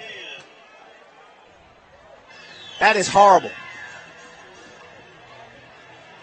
I can't believe that. I mean, I'm sitting here watching him try to get the flag out to throw it. I believe he's down here having a conversation with his other referee on this side of the field. Because we were leading 3 yards for a first down. They come back and do that. That's 5-yard penalty. That's first down Cougars. And we still got the football. Man. 1st and 10 for the Pirates at the 33-yard line. Cougar defense back on the field. Smith-Hart is going to give the ball to Tyler Knight coming to the near side. Dylan Kelly coming to the near side. Cuts it back and will be hit and showing a lot of strength in the legs. J.Q. Haynes had him and couldn't take him down. Flag all the way back at the line of scrimmage. Cozy Outfitters flag on the play.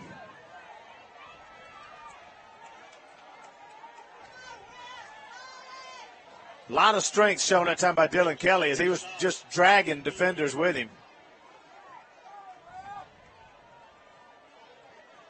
Picked it off.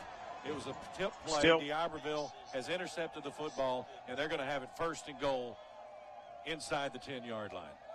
Anything and everything that can go wrong is going wrong tonight here for the Jaguars.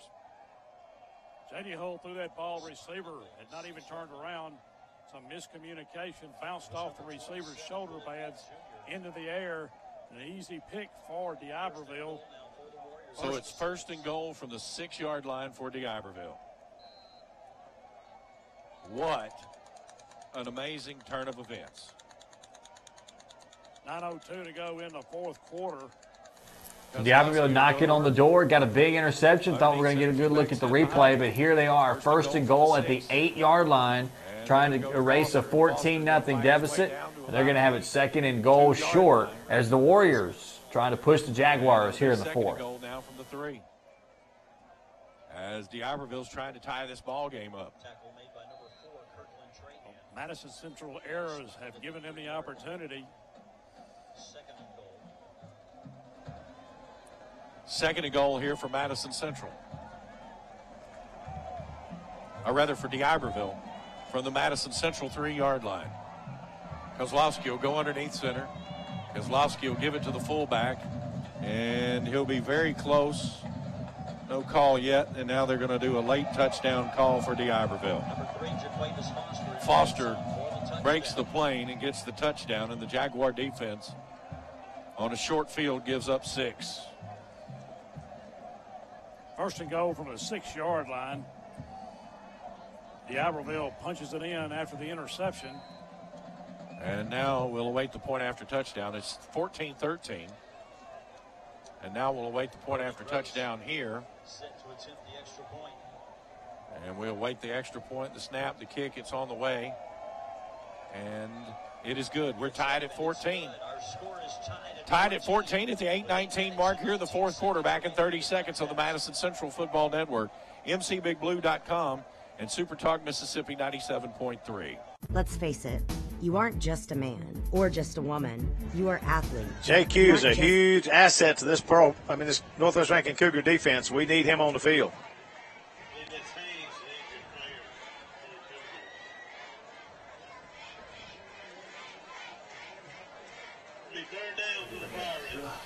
So Pearl and Northwest Rankin continue to go back and forth, and Northwest Rankin trying to get that thing tied up, knocking on the door, but continues to find themselves in trouble. And how about D'Iberville down 14-0 early? They got a high snap and recovered a fumble in the end zone, and then that interception took them deep into the end zone and tied the game up at 14. Now we're going to take you to Jackson Academy in St. Joe's. That one tied at 10. The Raiders being pushed. Coming your way here on the Raider Network. Stay with us live in Madison.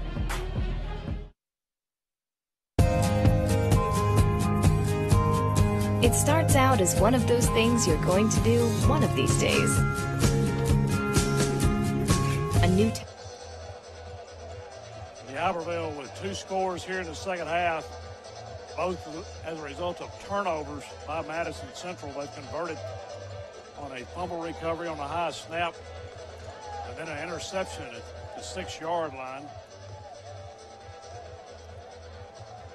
And D'Iberville looks like they're going to pooch kick it again. Or possibly an onside kick. A lot of defenders on that side. It's going to be a pooch kick. Fair catch caught by the Jaguars. It was Josh Cofield. So we'll take a peek now. This one 14-14 at Ridgeland and Kosciuszko. We'll Titans in the red zone trying to get a big-time stop now.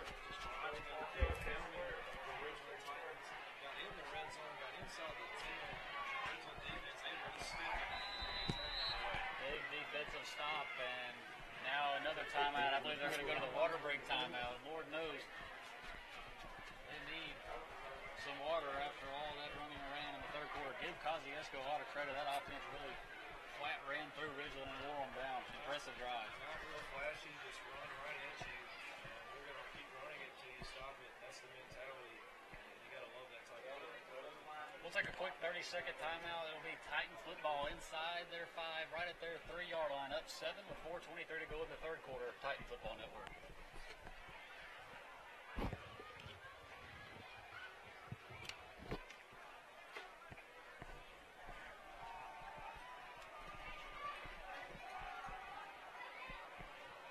And a yard to go. Jaguars going quickly. Jaguars take the snap. They give it to Cam White. Cam White's got the first down and more into D'Iberville territory. The ball is out. They're going to say he was down. Official signaling he was down. And it'll be a first down across the 45-yard line into D'Iberville territory. Jags in plus territory. Pick up their 6th first down of the night. The Jaguars are moving it behind, moving the chains behind the feet of Cam White. Well, they're going right at this D'Iberville defense. We're running the read option now. It's just straight handoff. 14-14. Jaguars on the D'Iberville 45 with the first down. And they give it to Cam White again, and Cam White fights his way to the 40-yard line where he'll be tackled. That'll be a gain of 5. As Cam White moves. Warren Central and Vicksburg is where we go now, as Warren Central trying to put it away late in the fourth. Here. Stovall has the tailback. There is the snap. This is the handoff to Stovall. He works the right side of the line. Stovall will power into the end zone, and another Warren Central touchdown. Yeah, we talked about this. So Warren Central does indeed knock it in, 34-7 there. Back over to Madison, tied at 14. Keeps Cam White to his right. Now puts him to his left. J.D. Hull and Jaguars got to take a timeout. Yeah, play clock running out. 30-second timeout here on the Madison Central Football Network, mcbigblue.com, and Super Talk Mississippi 97.3. When you put team first, you'll always come out a winner. Like the team at Patty Pack Honda. Lineman, yes, behind the lineman. Now Smith-Hart, high snap, gives it to Winston once again. Same play. This time they're able to stop it, as it took a little longer developing. The snap was a little bit high. By the time Smith-Hart got down and controlled it and handed off, it was a little late developing. Still got a yard on the play, down to the 25. Johnny Winston's feeling it right now. He did not want to come out of the football game. 33, Samuel Brunfield came in to replace him. He is not happy coming off the field. Probably not going to get this snap off before the end of the third quarter. Different quarter. Tyler Knight in at quarterback, but the clock expired prior to the end of the snap. That'll be the end of the third quarter. Pearl 10, Northwest Rankin 7. Back in 60 seconds on Cougar Broadcasting. Cam White bounces it out to the right side. He's going to be close to the first down. It'll be short by about a half yard. White once again running hard. Bounced off a defender, put his hand down, and just kept driving his feet. Brings up third and short. 3rd down and 1 for Madison Central on the D'Iberville 41-yard line. 14-14 your score. Crucial mistakes by the Jaguars to let D'Iberville back in this ballgame. They led 14-0. J.D. Hull takes the snap, and J.D. Hull gives it to Cam White. He's got the first down and more, down inside the 30-yard line before he's ankle tackled at the 29, and that's another Bank Plus first down. And here comes Cedric Beal into the football game. He'll take over at tailback. And this will be the water timeout. Another Firehouse Subs timeout. Another 30-second message here on the Madison Central Football Network, mcbigblue.com, and Super Talk Mississippi 97.3.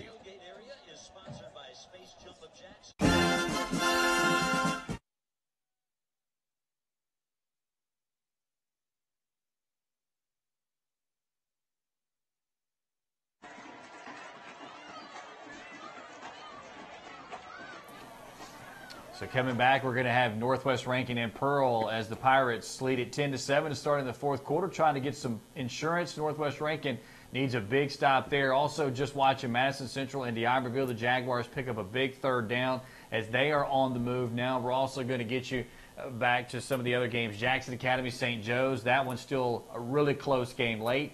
Kosciuszko and Ridgeland is a game we're checking on. Last time we saw the Titans had a big-time stop inside the goal line. But now we want to send you right back out to Pearl as Northwest Rankin and the Pirates battle. 10-7 Pearl as we start the fourth quarter of play. I believe he got the first down yardage. He's, by about a half a yard. Good pursuit by Harrison, but just too much blocking in front of him. So the Pirates get the first down at the 22. Cougar defense has only given up 3 points tonight. Last-second field goal at the end of the first half. Still, that big, nasty Johnny Winston left side right behind that formation, a gain of about 2 or 3. They're pretty much just telling you we're not worried about throwing the football right now. We're going to run it. We're going to see what you can do to stop it. And that's John Perry football. John Perry football. You're right. Tyler Knight comes back in. Jake Smithhart and Johnny Winston come out. So now if you're Coach Britt Rowell, I tell you what's going to happen. He's going to keep the football. He's going to run it somewhere. And got to be careful on the backside. They'll set up that big nasty all the way to the left, and they'll run it 4 or 5 times. Then Coach Perry will go the other way with you. He's going to run it right up to the left side in the middle. He's going to be hit and holding tacklers up, but he's goes down, a gain of a couple. That's about as good as you can defend that.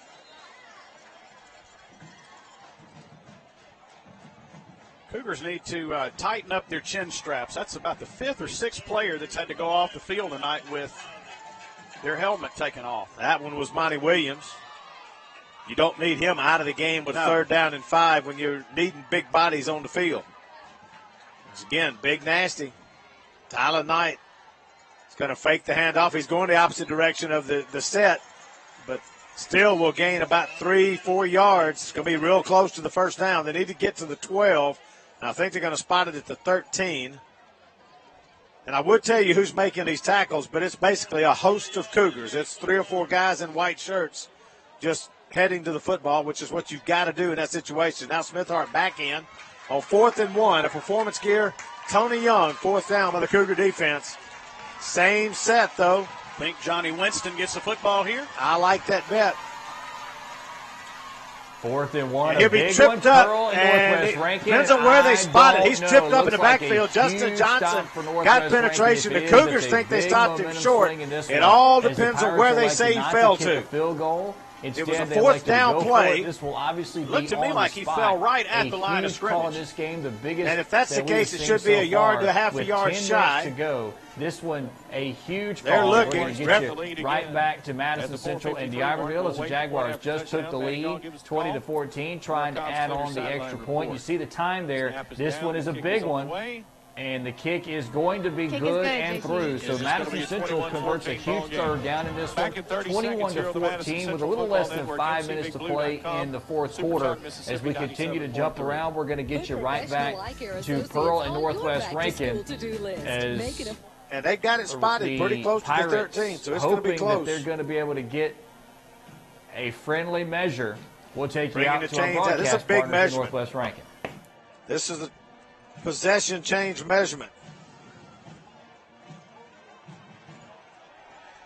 And it is well short. It's a yard short. So the Cougar defense on a Tony Young performance gear 4th down has held, and the Pirates will give it up. The Cougars will take over on downs. Got a long ways to go, trailing by 3. 10:01 to go. And they're 87 yards from pay dirt. 21 seconds left, 3rd quarter. Brandon takes a 14-6 lead over Clinton. Phillips short. In at the quarterback. Cameron Carroll, the tailback. 2 receivers to each side. And now the Cougar offense needs to mount a drive. Short takes a snap. Cameron Carroll gets the handoff, breaks a tackle, gets to the right side, is upended by number 18, I believe it is, Cedric Moffitt, but not before he gains about 6 on the play. It'll be 2nd down 4. 4:52 left in the game. Madison Central takes the lead over D'Iberville, 21-14. D'Iberville's pretty good, sounds like. They are. 2nd down 4. Short takes a snap, fakes the handoff to Cameron Carroll, and is hit in the backfield. Almost lost the ball, but held on to it. Coming in, guess who? Number 6, Tyler Knight on the blitz. Forced him to pull the pass down and tuck it. And then he was drugged down from behind. Be a loss of about 3 on the play. It'll be 3rd down 7 now for the Cougars. Really didn't have anywhere to throw the football anyway. It was well covered as he tried to come out to the left side. Lucky he didn't turn the football over there. That's what I was scared of. I thought when he got hit from behind that he potentially could lose it. Now 3rd down and about 6.5, 7 yards to go. And I don't know what was going on. Cameron Carroll was signaling to the sidelines, to the Pearl sidelines, but timeout is called. So timeout on the field. 8:52 remaining in the game. We're back in 30 seconds on Cougar Broadcasting. D'Iberville. No doubt about it.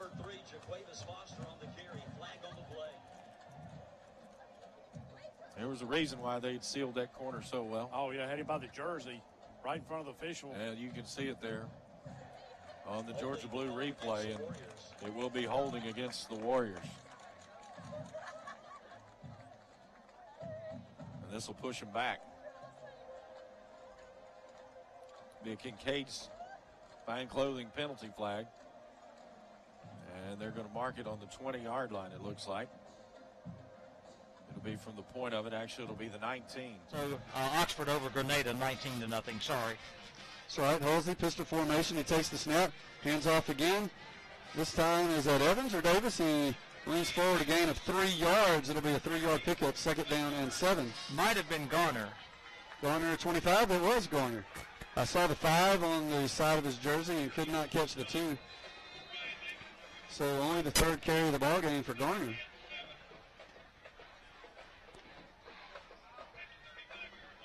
So ball spotted at the 35-yard line, 2nd down and 7 yards to go for the Arrows. 2 receivers wide to the right. Quentin moving left to right on your radio dial. Snap to Halsey. He gives us time to Garner up the middle. Nothing there. He may have gained a yard or a half a yard. It'll be 3rd down and 6 now for the Arrows.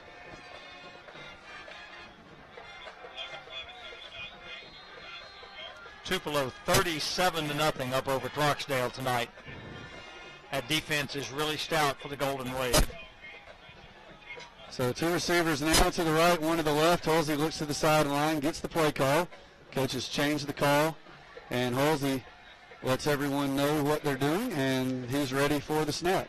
Davis, the running back. No, that's still Garner. Halsey takes it straight up the middle, a design quarterback run.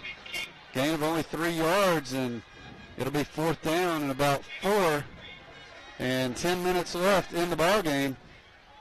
Still in a position where you don't have to go for it here. Plenty of time. Right at 10 minutes left in the ball game. Walker Birchfield comes onto the field to punt it away. Kevin, Northwest Rankin is on the board, trailing the Pearl Pirates in the 3rd now by a score of 10-7.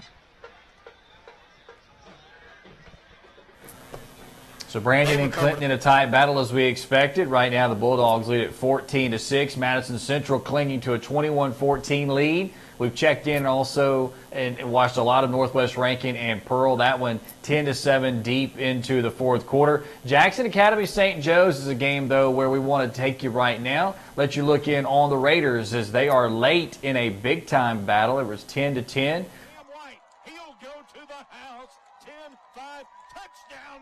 Central, a pick 6 by Cam White, and that's your Farm Bureau player of the game.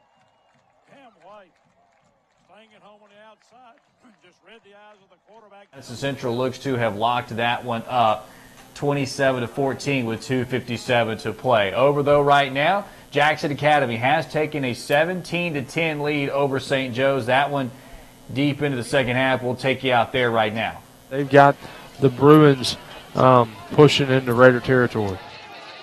The Bruins have quadrupled their rushing totals since halftime.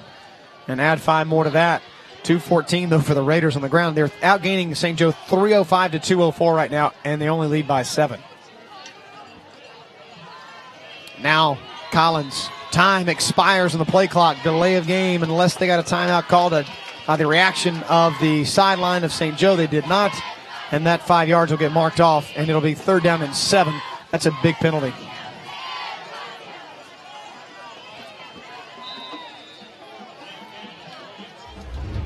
Here's another really good look at this amazing triple coverage catch. I mean, look at the height he got. As they say in the broadcast game, he high-pointed that ball. No, he definitely did. But you can see both Heath and Benner were they just smoked each other in the air. That's the 2nd time that's happened for 2 Raider defenders. Clock under 11 minutes. Collins to throw. Looks near side. Ball's deflected nicely on the near sideline. And that was Jeff Frock. No, it was Owen Frockia. Jeff would be so proud of himself to know that he moved back down into the high school ranks and deflected a ball. But his son Owen actually comes up with that deflection. Yeah, Owen, great play there. We can see here on the replay. Ball is thrown. Looks like it's a curl route. And Owen just drops back. He's actually getting blocked, but just sinks back, reading the quarterback, and does a good job batting that ball down. And there's a good look at 4th down so far tonight. The Raiders have not attempted a 4th down try. The Bruins are 1 for 1, but the last one they had was a short 1 yard to go. This one is of 7. Collins rolls to his right. Pressure comes. He steps up. Here comes attack, pursuit, and down he goes. A sack by Mr. Penn Whitehead, and that will turn the ball over on downs back to the Raiders. What a huge play by Whitehead. He came in pursuit, and that quarterback had nowhere to go. He stepped up in the pocket, tried to avoid Whitehead, but Whitehead had a head of steam coming to him. As you can see here, look at him. Just in pursuit, gets him to the ground, and brings up a big tackle for loss and a huge turnover on downs. A loss of 7 on the play. And Jackson Academy will take over on downs, 60 yards away. Jackson Academy with a big defensive stop, a sack on 4th down and 7. Raiders hanging on to a 17-10 lead. You saw that Madison Central pick 6 to push that lead out to 2 scores late. Looks like the Jaguars will hold on. We want to get you back now to the game of the week, though. With they stepped too far that time and stepped into the neutral zone. That was Taylor Hunt. He was coming on to blitz, and he was trying to get in there ahead of time and stutter stepped once, but then couldn't stop. It'll be a 5-yard penalty on the Cozy Outfitters flag on the play. That'll make it 3rd and short for the Pirates.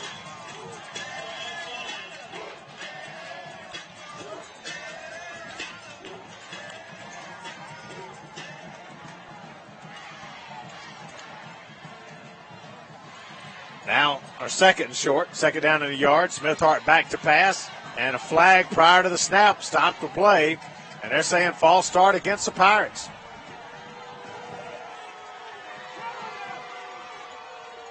Getting a little conversation going on between the lines. This would be a good time for an official to step in, call everybody in there together, and talk about this a little bit. Because otherwise this game's starting to get a little bit out of hand.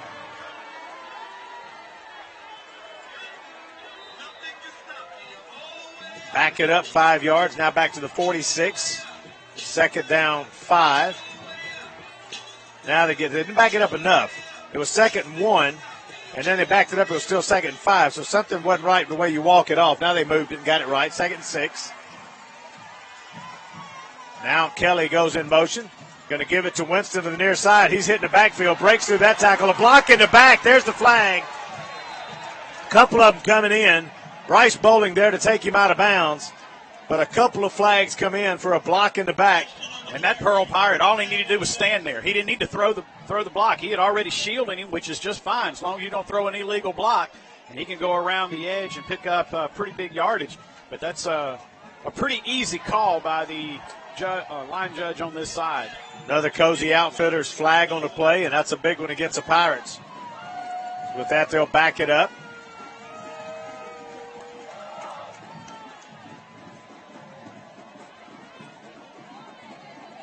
Back to the 46-yard line into Pirate territory. Now 2nd down.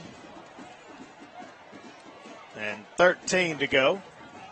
We're nearing the Heat timeout. 6:16 on 13 on the clock. They may stop. They ought to just stop it now and do it. But then nobody's seen the clock to think about that. But Smith-Hart will take the snap. Looks to pass left. Pump fakes. Now he's going to throw it up over the top. And he's got Dylan Kelly. And I don't know what kind of, but it wasn't much when he just reached out and did that. He did. That was a terrible job of tackling. And nobody even checked him at the line of scrimmage. He ran right down the hash mark, untouched. Quarterback Smith-Hart with a little pump fake. And he threw it out there and allowed him to use that speed and run under it for the Pirate touchdown. It was going to be a big play regardless, but Cameron Crooks will be talked about with that one when they look at the film, because he literally just reached out and patted him on the back as he went by. Didn't really make an attempt at all for a tackle. First touchdown of the night for the Pirates other than special teams. And now the point after attempt will come by Kyle Borgino out of the hold of Jake Smith-Hart. Good snap, kicks up, and the kick's good. With 5:53 remaining in the game, Pearl now has taken a 17-7 lead over the Northwest Rankin Cougars. We'll be back in 30 seconds on Cougar Broadcasting. Let's face it, you expect your healthcare provider to be more than just educated and compassionate. You want them to be available, a good listener, and guide you to recovery. Like Mississippi Sports Medicine, with more than just a clinic, but also an orthopedic urgent care center in Jackson, open until 7 p.m., and more than just a treatment. The offensive units, 2 turnovers have led to D'Iberville scores. We've had trouble getting the play in on time, had to call timeout as opposed to running the play clock out. We've had just has not been a good game for the Jaguars, but they lead here 27-14 late in the contest. So it's 1st and 10 for D'Iberville from their own 31-yard line, trailing by 13. I believe that was Madison Central's last timeout, so they'll be out of timeouts.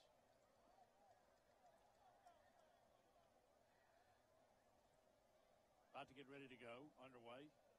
Now the official signals for the play clock to start.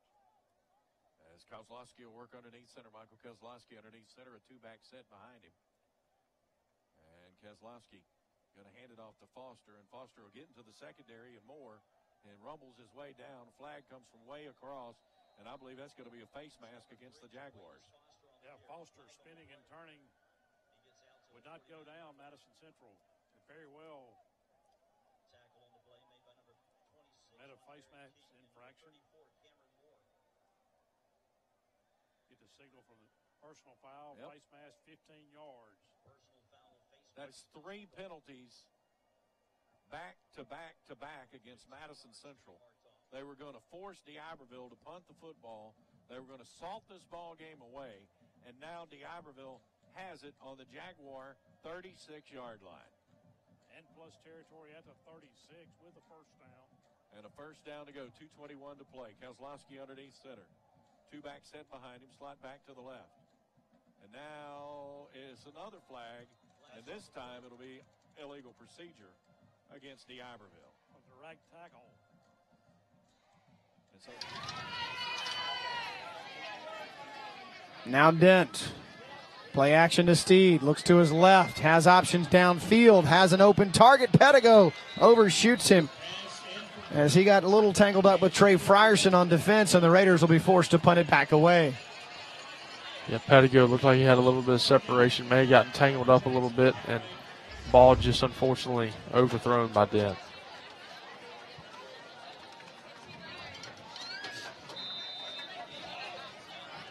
Yeah, McDowell down there too. Opted to go that underneath route. Now Joshua Lucas set to kick it away. Will probably kick it to the near side, or goes far side where the actual return man is. He lets it bounce, and it takes a bounce. It kicks up into the hands of Ridgeway, and that's where the ball will be downed by the Raiders. So 8:43 to play in this one, and Jackson Academy has got buckled down again on defense, something they've done very well in the fourth quarter all season long. The defense has got to continue to step up. They had a big stop on that previous drive as they gave up some yards, but they were able to get a big stop on fourth down. And, again, we've mentioned it time and time again, they still haven't given up a score in the fourth quarter this year. And this is a fourth quarter where they certainly need to keep that stat going. Collins airmails his targets, and Harrison on first down. 2nd and 10.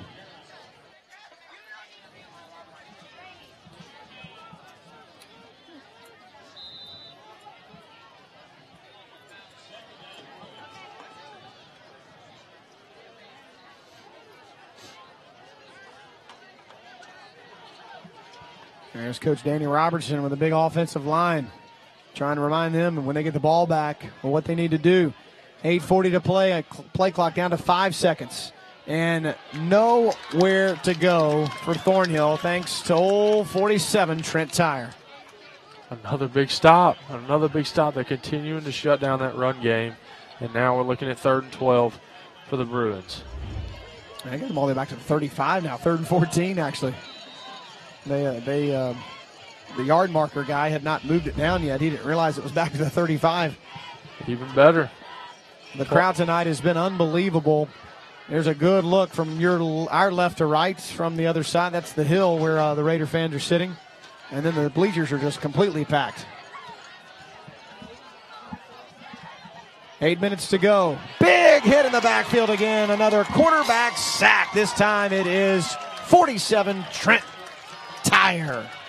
Tyer's having himself a heck of a ball game. I think that's his 2nd sack of the night, both coming up on 3rd downs, big 3rd downs. And that's a guy who's a senior. He's a workhorse, and he's just doing a good job. He's been controlling that line of scrimmage all night.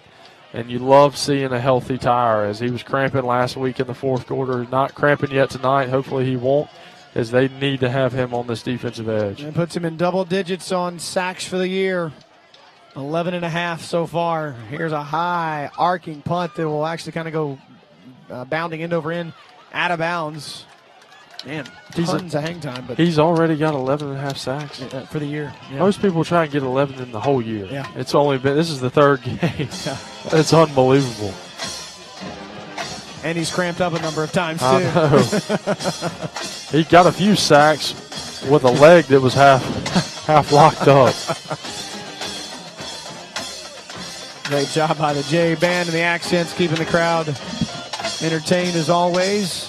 Midfield is where that punt was marked, so a 22-yard punt. Both teams averaging just over 30.6 yards a punt tonight. Ooh, not pretty. No, it's not.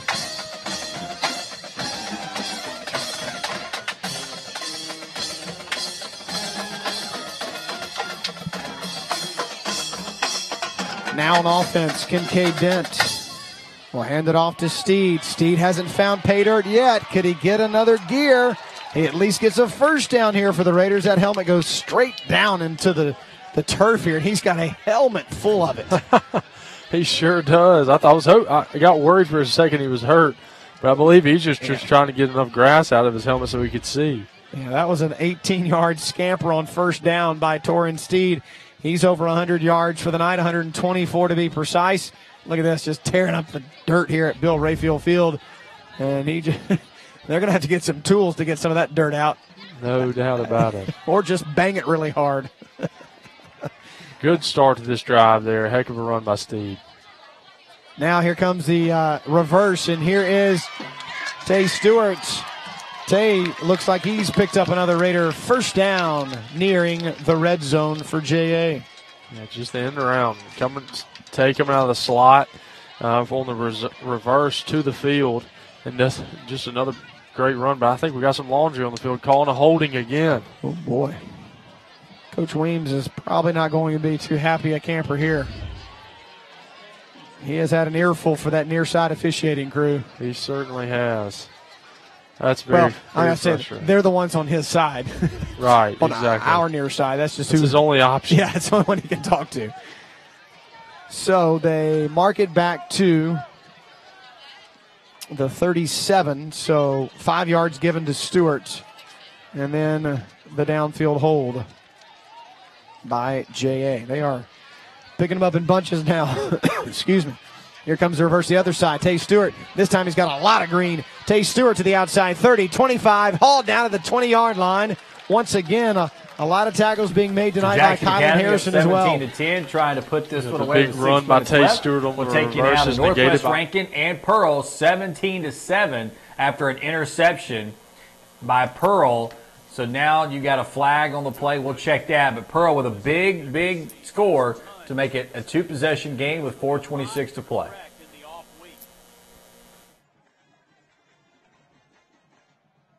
Waiting on them to mark the penalty. Now there they go. Off defensive pass interference. You know, and that's the pass there. Somebody said we threw it into double coverage, and maybe it was a well-thrown ball, and that's one of those that you depend on Jarian Jones to either get interfered with, make the catch, or make sure nobody else does. Exactly. And so that wasn't necessarily, I don't think, a bad play on that one, but I'm like you. There have been a lot of things I've seen that they'll want to change. It was a Bank Plus first down on the Cozy Outfitter flag on the play. D. Baker goes in motion. Short back to pass, looking downfield, throws it over the middle and short for the intended receiver, Montel Gladney. And the defender was all over him as he literally took him to the ground as Montel went down to get it, but it was uncatchable. Never even took a look in D. Baker's way. He put Baker in motion going toward the Cougar sideline. He was one-on-one out there with the defensive back, and I like D. Baker's chances if you can get that out there to him, and never even looked his way. And that's one of the things, Jay, I've seen the coaches working on with Phillip in practices is working on looking one way to throwing another, and he seems to be zeroing in on his targets tonight. Now short back to pass. Looks out to the right for a little flare. Underthrows it to Cameron Carroll. Makes a good catch, but loses stride doing so, but he'll still get 6 yards. And a flag comes in late from the back judge.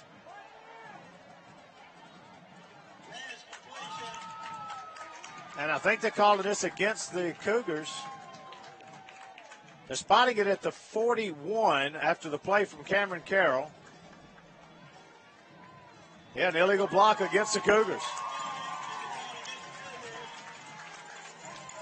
So the referees are definitely throwing a lot of laundry tonight. They have been very prominent in this game both ways. That backs it up to the 49 in Cougar territory. We'll go back to that point you were making about Short, and you can tell he's locking in on that first receiver, that first option. He locks there, and if there's any kind of a little opening, he's throwing to it instead of going to his second, third option. Second down, 15 now for the Cougars. Short back to pass, looks downfield, still looking. Now throws it deep over the middle and deflected. Intended for Montel Gladney, but a great coverage and deflection by number 17, Denai Carpenter. Got his hand up and deflected the pass. And they're just dropping everybody deep. They're dropping lots of guys way back. They're just trying to not allow a ball to get over the top of them, and it's just well covered. Third down, 15 now to go for the Cougars. Clock down to 3:55 remaining in the contest. 17-7, Pearl on top. Now Short takes the snap, drops back to pass. Here comes the blitz, throws it too tall, and deflected once again by Carpenter. And could have been intercepted that time by Nichols, but he couldn't get there in time. And Short literally had to get rid of that ball in a hurry. Madison Central beat the Iberville 27-21. That was a third down, CIA Autoplex third down opportunity, incomplete. Now it's a fourth down play for the Cougars, and now you've got to go for it. Trailing by 10, 3:49 remaining. So they'll go for it on 4th and 15 from 49 into Cougar territory, just shy of midfield. Looks to me like Jarian Jones over here one-on-one. But they're playing deep off of him, so they're going to come in with extra coverage. He's looking towards Jarian. Now he throws it too high for Carson Banks. And again, good coverage in the secondary. And Phillips just didn't have anybody open to throw it to. Now we're getting a flag coming in late. That's going to be on Willie Brown for taunting. I think you're exactly right. It's still going to be a post possession, so I think Pearl will still get possession of the football.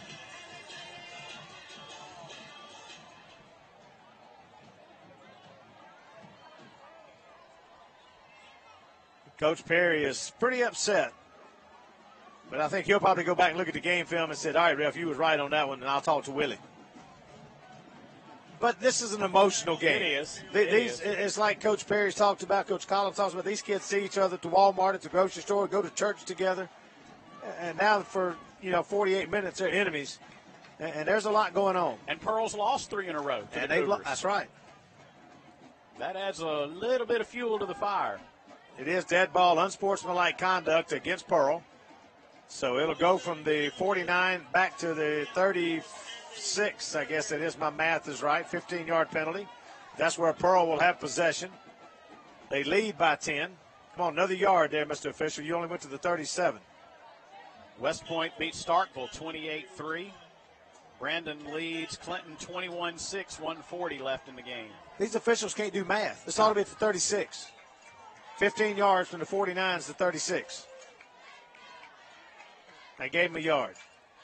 The officials need to go back and look at this game film, too. Johnny Winston stacked up on the left side. And right there, Monty Williams there to help make the tackle. But now the clock's running, and Coach Perry and his Pearl offense says, hey, we're just going to run this clock out. And the Cougars have used a timeout. They've used 2 of their timeouts, only have 1 remaining. So now second down and right at 10. Basically no gain on the play. Smithhart with Winston behind him. Will take the snap, give it to Winston, straight up to middle. He'll be stacked up once again and taken down once again. Monty Williams right in the center of that defensive line. No place to go, no gain. Third down, Tim, but clock continues to run inside 3 minutes. As is my custom, we will not interview a player unless the Cougars come back and win. We will hopefully get Coach Collins over here and talk to him.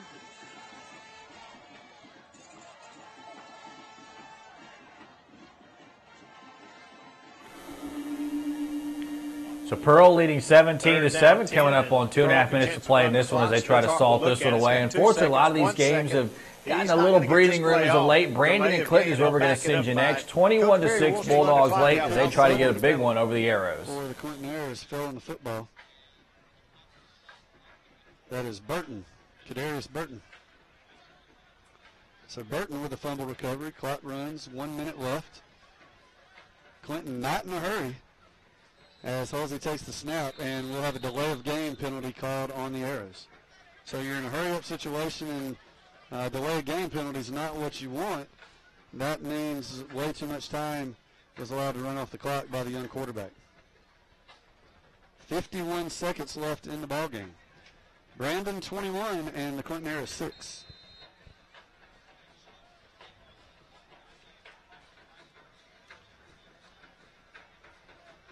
We knew it would be a challenge early in the year as the schedule has been quite tough. Halsey takes the snap, looks downfield, being pressured, throws it up for grabs, and it's incomplete over the head of all the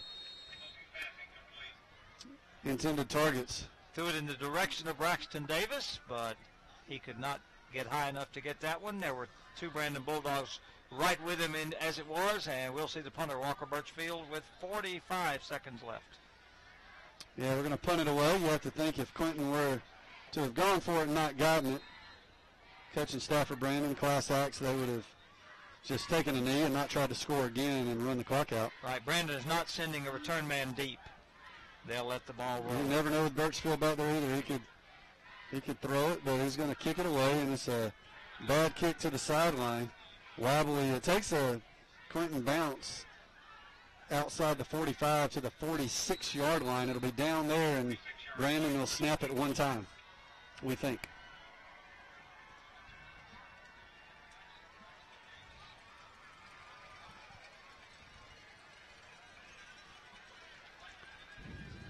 So the Arrows will move to 1-2.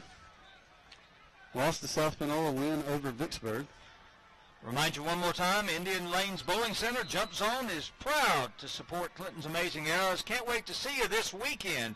Remember, the Indian Lanes ad in your Arrow program gets you some awesome savings if you take it with you to Indian Lanes. They will be open all weekend, including Labor Day. And that should be the final snap of the ball game, and it will be.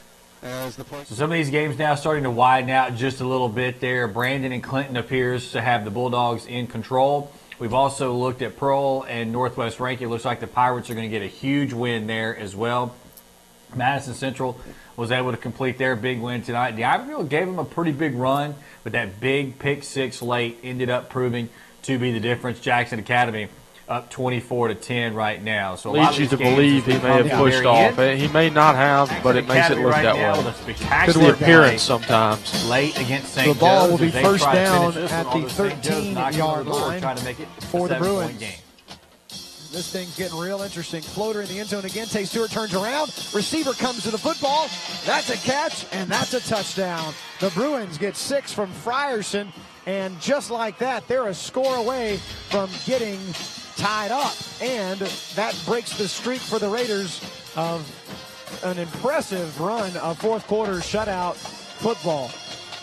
That was a heck of a catch there, Brian, by Frierson. The ball's thrown up and really perfectly thrown. It's just over the arms of the defender, and Frierson goes up and gets it and uses strong hands to reel it in.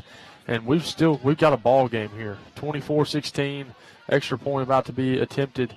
3 minutes, 21 seconds to go. Do they kick an onside kick? What do you think? Extra point is up and good by Collins, and the St. Joe Bruins are within a score of your Jackson Academy Raiders with just 3:21 to go.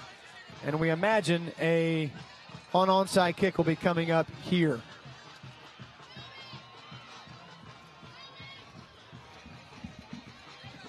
Real quick, before we go to the kickoff, let's check in with Tommy, who's got a special former Raider with him on the sideline. Tommy? Uh-oh, got to turn it on. Yeah, guys, I got Nick Conley here, former J quarterback here, now playing at Nicholls State. Nick, tell us about the exciting game that y'all had last night in the barn burner with McNeese State. Man, first time in 7 years we beat them, like a 45-yard field goal, and we didn't play as well as we should have, but it was a great game, and we're ready for Texas A&M this week. It's going to be fun. Yeah, and guys, for most of y'all don't know, Nicholls State is traveling to Giggleland to play the Aggies next Saturday, so good luck to you guys next week. Hey, we're going to take care of business. We'll be fine, and yeah, I mean, I can't wait. So good to have you on the sidelines, Nick. Thank you, Nick. Thanks, Tommy. Always good to catch up with former Raiders, and those two have a very special bond. Tommy and his family have gone to see many of Nick's ball games when he played on the JUCO level.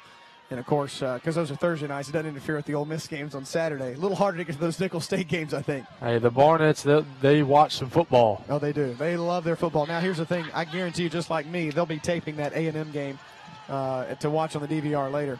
So you imagine an onside kick coming here with 3:21 to play, and there it is. And it's going to scoot all the way out of bounds, and that'll be Jay football on the out-of-bounds kick. So Jay will get possession. And here's the important thing. St. Joe's got 3 timeouts left, so the Raiders have got to move the chains to end this game. And around 3 minutes last week is what they ran off the clock to end the game against Lamar, if you remember, up a score. Yeah, you're exactly right. Great job by the Hands team. That ball was kicked. It was a hot ball, and it was actually a really good onside kick, but they decided to let it go and let it roll out of bounds instead of trying to catch it. When you try and catch a hot ball like that, you run the risk of missing it and the opposing team jumping on it. So good job there. Raiders have the ball at their own 45-yard line. Good field position, but really just need to protect the ball, move the chains, and eat up this clock. And now back to the ground and pound they go, and it is Steed getting dumped on the first play from scrimmage by Pearson after a gain of about 2.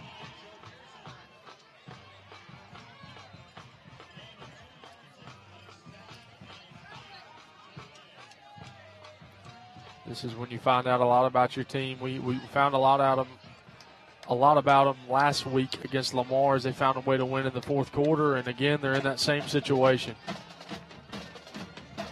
Raiders trying to milk the clock. Boy, did Trent Tower come up early? Couldn't tell. Torrin Steed gets the handoff. He's going to have a first down, it looks like, and move those chains. Yeah, Trent must not have known what was going on. You can see he had his arms up. Thankfully, he was moving in motion. Yeah, thankfully so. But a good job. The play was executed. It's going to bring up third, and actually, it's a first down. They're moving the chain. So that's a big run by Steed. Get the first down. Clock is still ticking. 2 minutes, 18 seconds to go, and that clock is continuing to move.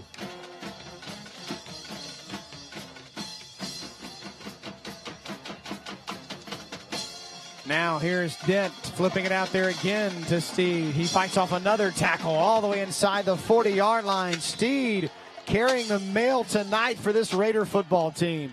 He has carried the football a lot tonight. That's a guy who's going to be really sore tomorrow, but he and Dent have really executed well this option. And Steed there just coming up with a big run. I mean, that's a senior running back knowing what's on the line here, knowing he needs to pick up yards. And on 1st and 10, he picks up about 7. I know you weren't a running back, but what's it like getting, you were a receiver for those that don't remember. You get that yardage, but you don't get in the end zone. It can be frustrating, but at the same time you're going, you know what, I'm helping my team out. Oh, yeah, you definitely want to get in the end zone every now and then, but Steed's a team player, and he shows that by how he carries the football nonstop. He has almost 150 yards of running attack tonight as Dent tries to slide down very wisely, and he does. Stay in bounds to keep the clock moving. That was a very smart play, very heads-up play. He's about to step out of bounds, and it's like he thought, oh, my gosh, don't do that, and he just fell to the ground immediately and kept the ball in bounds. Good heads-up play, not allowing the defender to push him out.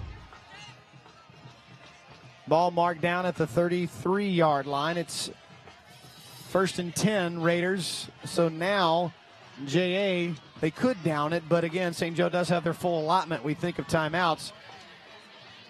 It's hard to keep track of all the timeouts with all of the water breaks, too. Dent and the Raiders probably only have to run one more good play here, and Dent goes straight up the middle. QB keeper, a play they've run an awful lot tonight. Dent nearing 100 yards himself.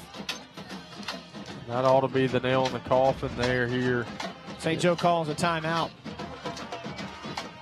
Only 37 seconds remaining. You see him go down.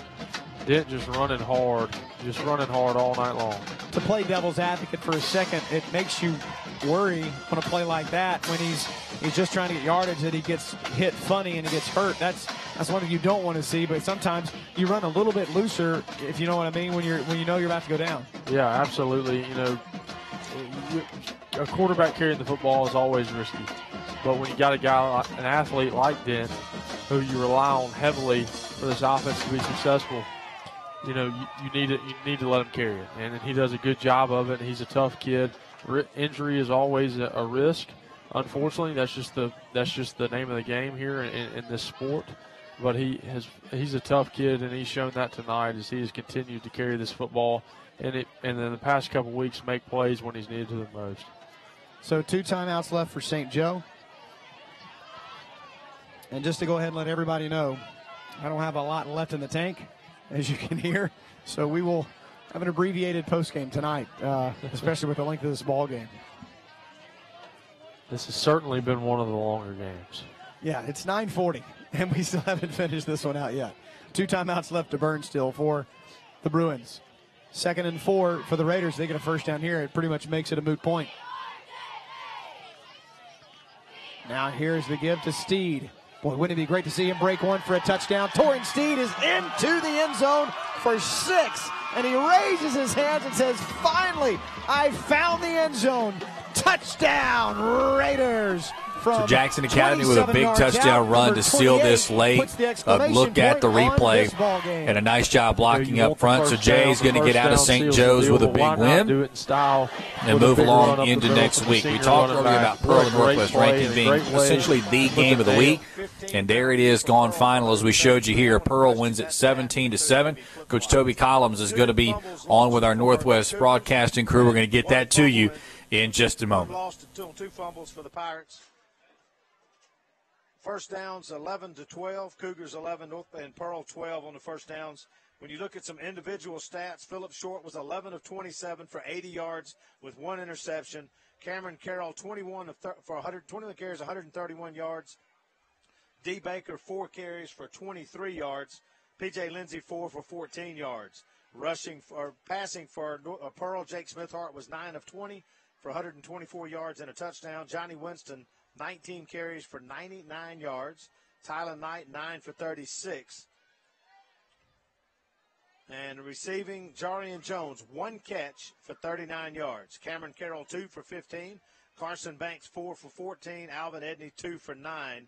For Pearl, Dylan Kelly caught 6 passes for 94 yards. Kendarius Evans, 2 for 24 yards. Looking at punting stats, Houston Smith punted 8 times, 308 yards, 38.5 yards per punt inside the 21. So I've got to say Houston Smith, if we were to pick a player of the game, would probably be it for the Cougars because he was solid with a lot of punts tonight. But that's the stats. And Jay, of course, one thing you talk about that I would question at this point was penalties. I'm not sure that's accurate. But the big thing we talked about it at the half, and the big thing that stands out to me is the inability for our young quarterback to make plays tonight. I agree. The sophomore showed up tonight. He played well last week, but against a not very good, strong football team. But tonight he's a sophomore, and he played like a sophomore tonight. He really struggled. I think the other part too is somehow the offense is going to have to figure out how to get the play in faster. That was an issue first half, second half, and it just seemed like it took forever. And I'm looking out on the field. I see Coach Perry and Coach Collins over there having a quick conversation. Yep. That's just good sportsmanship. It is. And, of course, there's a coaching fraternity around Mississippi, and it's amazing how most of them, you look back over their histories, they coach together either under Bobby Hall or Marcus Broyles. I mean, I don't know what it is about Bobby Hall and Marcus Broyles, but they seem to have a couple of good coaches. Fathered a lot of coaches. A couple of good coaches around the state of Mississippi. Yes. I keep wondering where the ones from Ricky Woods are, who, of course, led South Panola to the majority of their stuff. And then, of course, Lance Pogue took over. Woods went to Starkville. Now he's back at South Panola. But, when you look at this tonight, and I agree with you completely, getting the plays on the field faster. But I think that, again, it goes to a sophomore quarterback. Not just a sophomore quarterback, but the first year in this program. It just came in the summer. He wasn't here in the spring to start learning it. So just came in, just started learning the system. And you've also got a new offensive coordinator that has to learn Coach Collins, and they have to be able to work together and signal the plays in. So I think you've got too many moving parts right there in trying to get these plays in on time, and that proved to be crucial when you came into a big game like this one tonight. And the good thing about this, you have now faced the top team in the state. So it's a pre-region game, so this kind of a game will make you better down the line. For when you come in here, you got another shot. You get to play Brandon in a couple of weeks, which is defeated Clinton tonight 21-6. It's a very good football team. And then you start the season that really matters in region play. You get to play Brandon. I like the way you said that. Get to. And then, of course, in theory, they're ranked number 1 in the state. You just played the toughest competition you're going to play all season. Right. And you played them head to toe right there. And they played like a senior team tonight. You know, this is a senior-laden team. Lots of you look at their lineup, lots of guys that contribute, all have the number 12 behind their name. They're 12th graders, so they've been through this. They played for a state championship last year. This is a good football team, and right now they're playing well, and we talked about it in the pregame. They've got a big old bullseye on their back every week being ranked number 1. No doubt about it. Let's start looking a little bit forward. Coach Collins is still down on the field talking with Coach Perry, and I don't know if he's planning on coming this way or not. We'll give him a little bit longer. I don't want to cut us off and him start coming, but we'll give him a few more moments to get away and get up here. But when you look at it, Jay, last couple of years, first 2 years under Coach Collins, we did not have an open date. We played 12 straight and straight through. This year, with you do the new schedules every 2 years, he told me 2 years ago when he first got here that when he gets the chance, he's going to put an open date in. How big is it or how important is it to have the open date now after this game tonight? 2 easy games, the number 1 team in the state, and your first loss. How big is it to have an open date now? I like the open date. I don't like where the open date is. I would rather have the open date in between the time you finish region play or non-region and you start region play. But sometimes schedules just don't work out like that. But I do like the idea of having a little bit of a break. I agree with you, and I think ideally that's what Coach Collins would have done, would have put it after the Brandon game. But like you said, you've got to work schedules around a lot of moving parts in MHSAA and Class 6A, and so it just didn't work out that way this year. But you get the open date now. Then you've got another Rankin County rivalry. You've got another really good team, a team that many people think should have gone to the state championship last year, that Pearl should not have beaten Brandon. Pearl did beat Brandon, so whatever you want to say, shoulda, coulda, woulda, but they did. But you're facing a Brandon team that's got a lot of talent coming back in 2 weeks. At home, you get to go back. So Pearl gets a big win over Northwest Rankin as they knock off the Cougars 17-7. Pearl improves to 3-0 on the young season. Northwest Rankin falls to 2-1. So that a look at some of the final games as we had for you tonight, and a couple of the big ones. That one was obviously the biggest one. Sort of got a little bigger in score as of late. Jackson Academy able to get a big score late to pull away and win it 24-10. We saw earlier Madison Central with a big pick 6 late to win it 24-14 over D'Iberville. And then you keep going further from there. Brandon was able to really get a big win over Clinton and extrapolate that as well. So moving forward with a lot of these teams, still early in the season, but some big wins and some big games tonight. And congratulations to those teams. And obviously, too, a big win for Warren Central over Vicksburg, a rivalry game. It was 35-7 when we left it and ended up switching to some of the other games. And so, obviously, we start to get a little bit of a feel for some of these teams. And I think certainly for the Northwest Rankin Cougars, they're going to be able to bounce back. But Pearl coming in number 1 in the state, protects home field and wins over number 6 Northwest Rankin. So that's a final look at all of our games tonight. We're so glad to have you along with us. We'll be back here again next Friday night as well for the HSFN Blue Zone. Good night from the High School Football Network studios.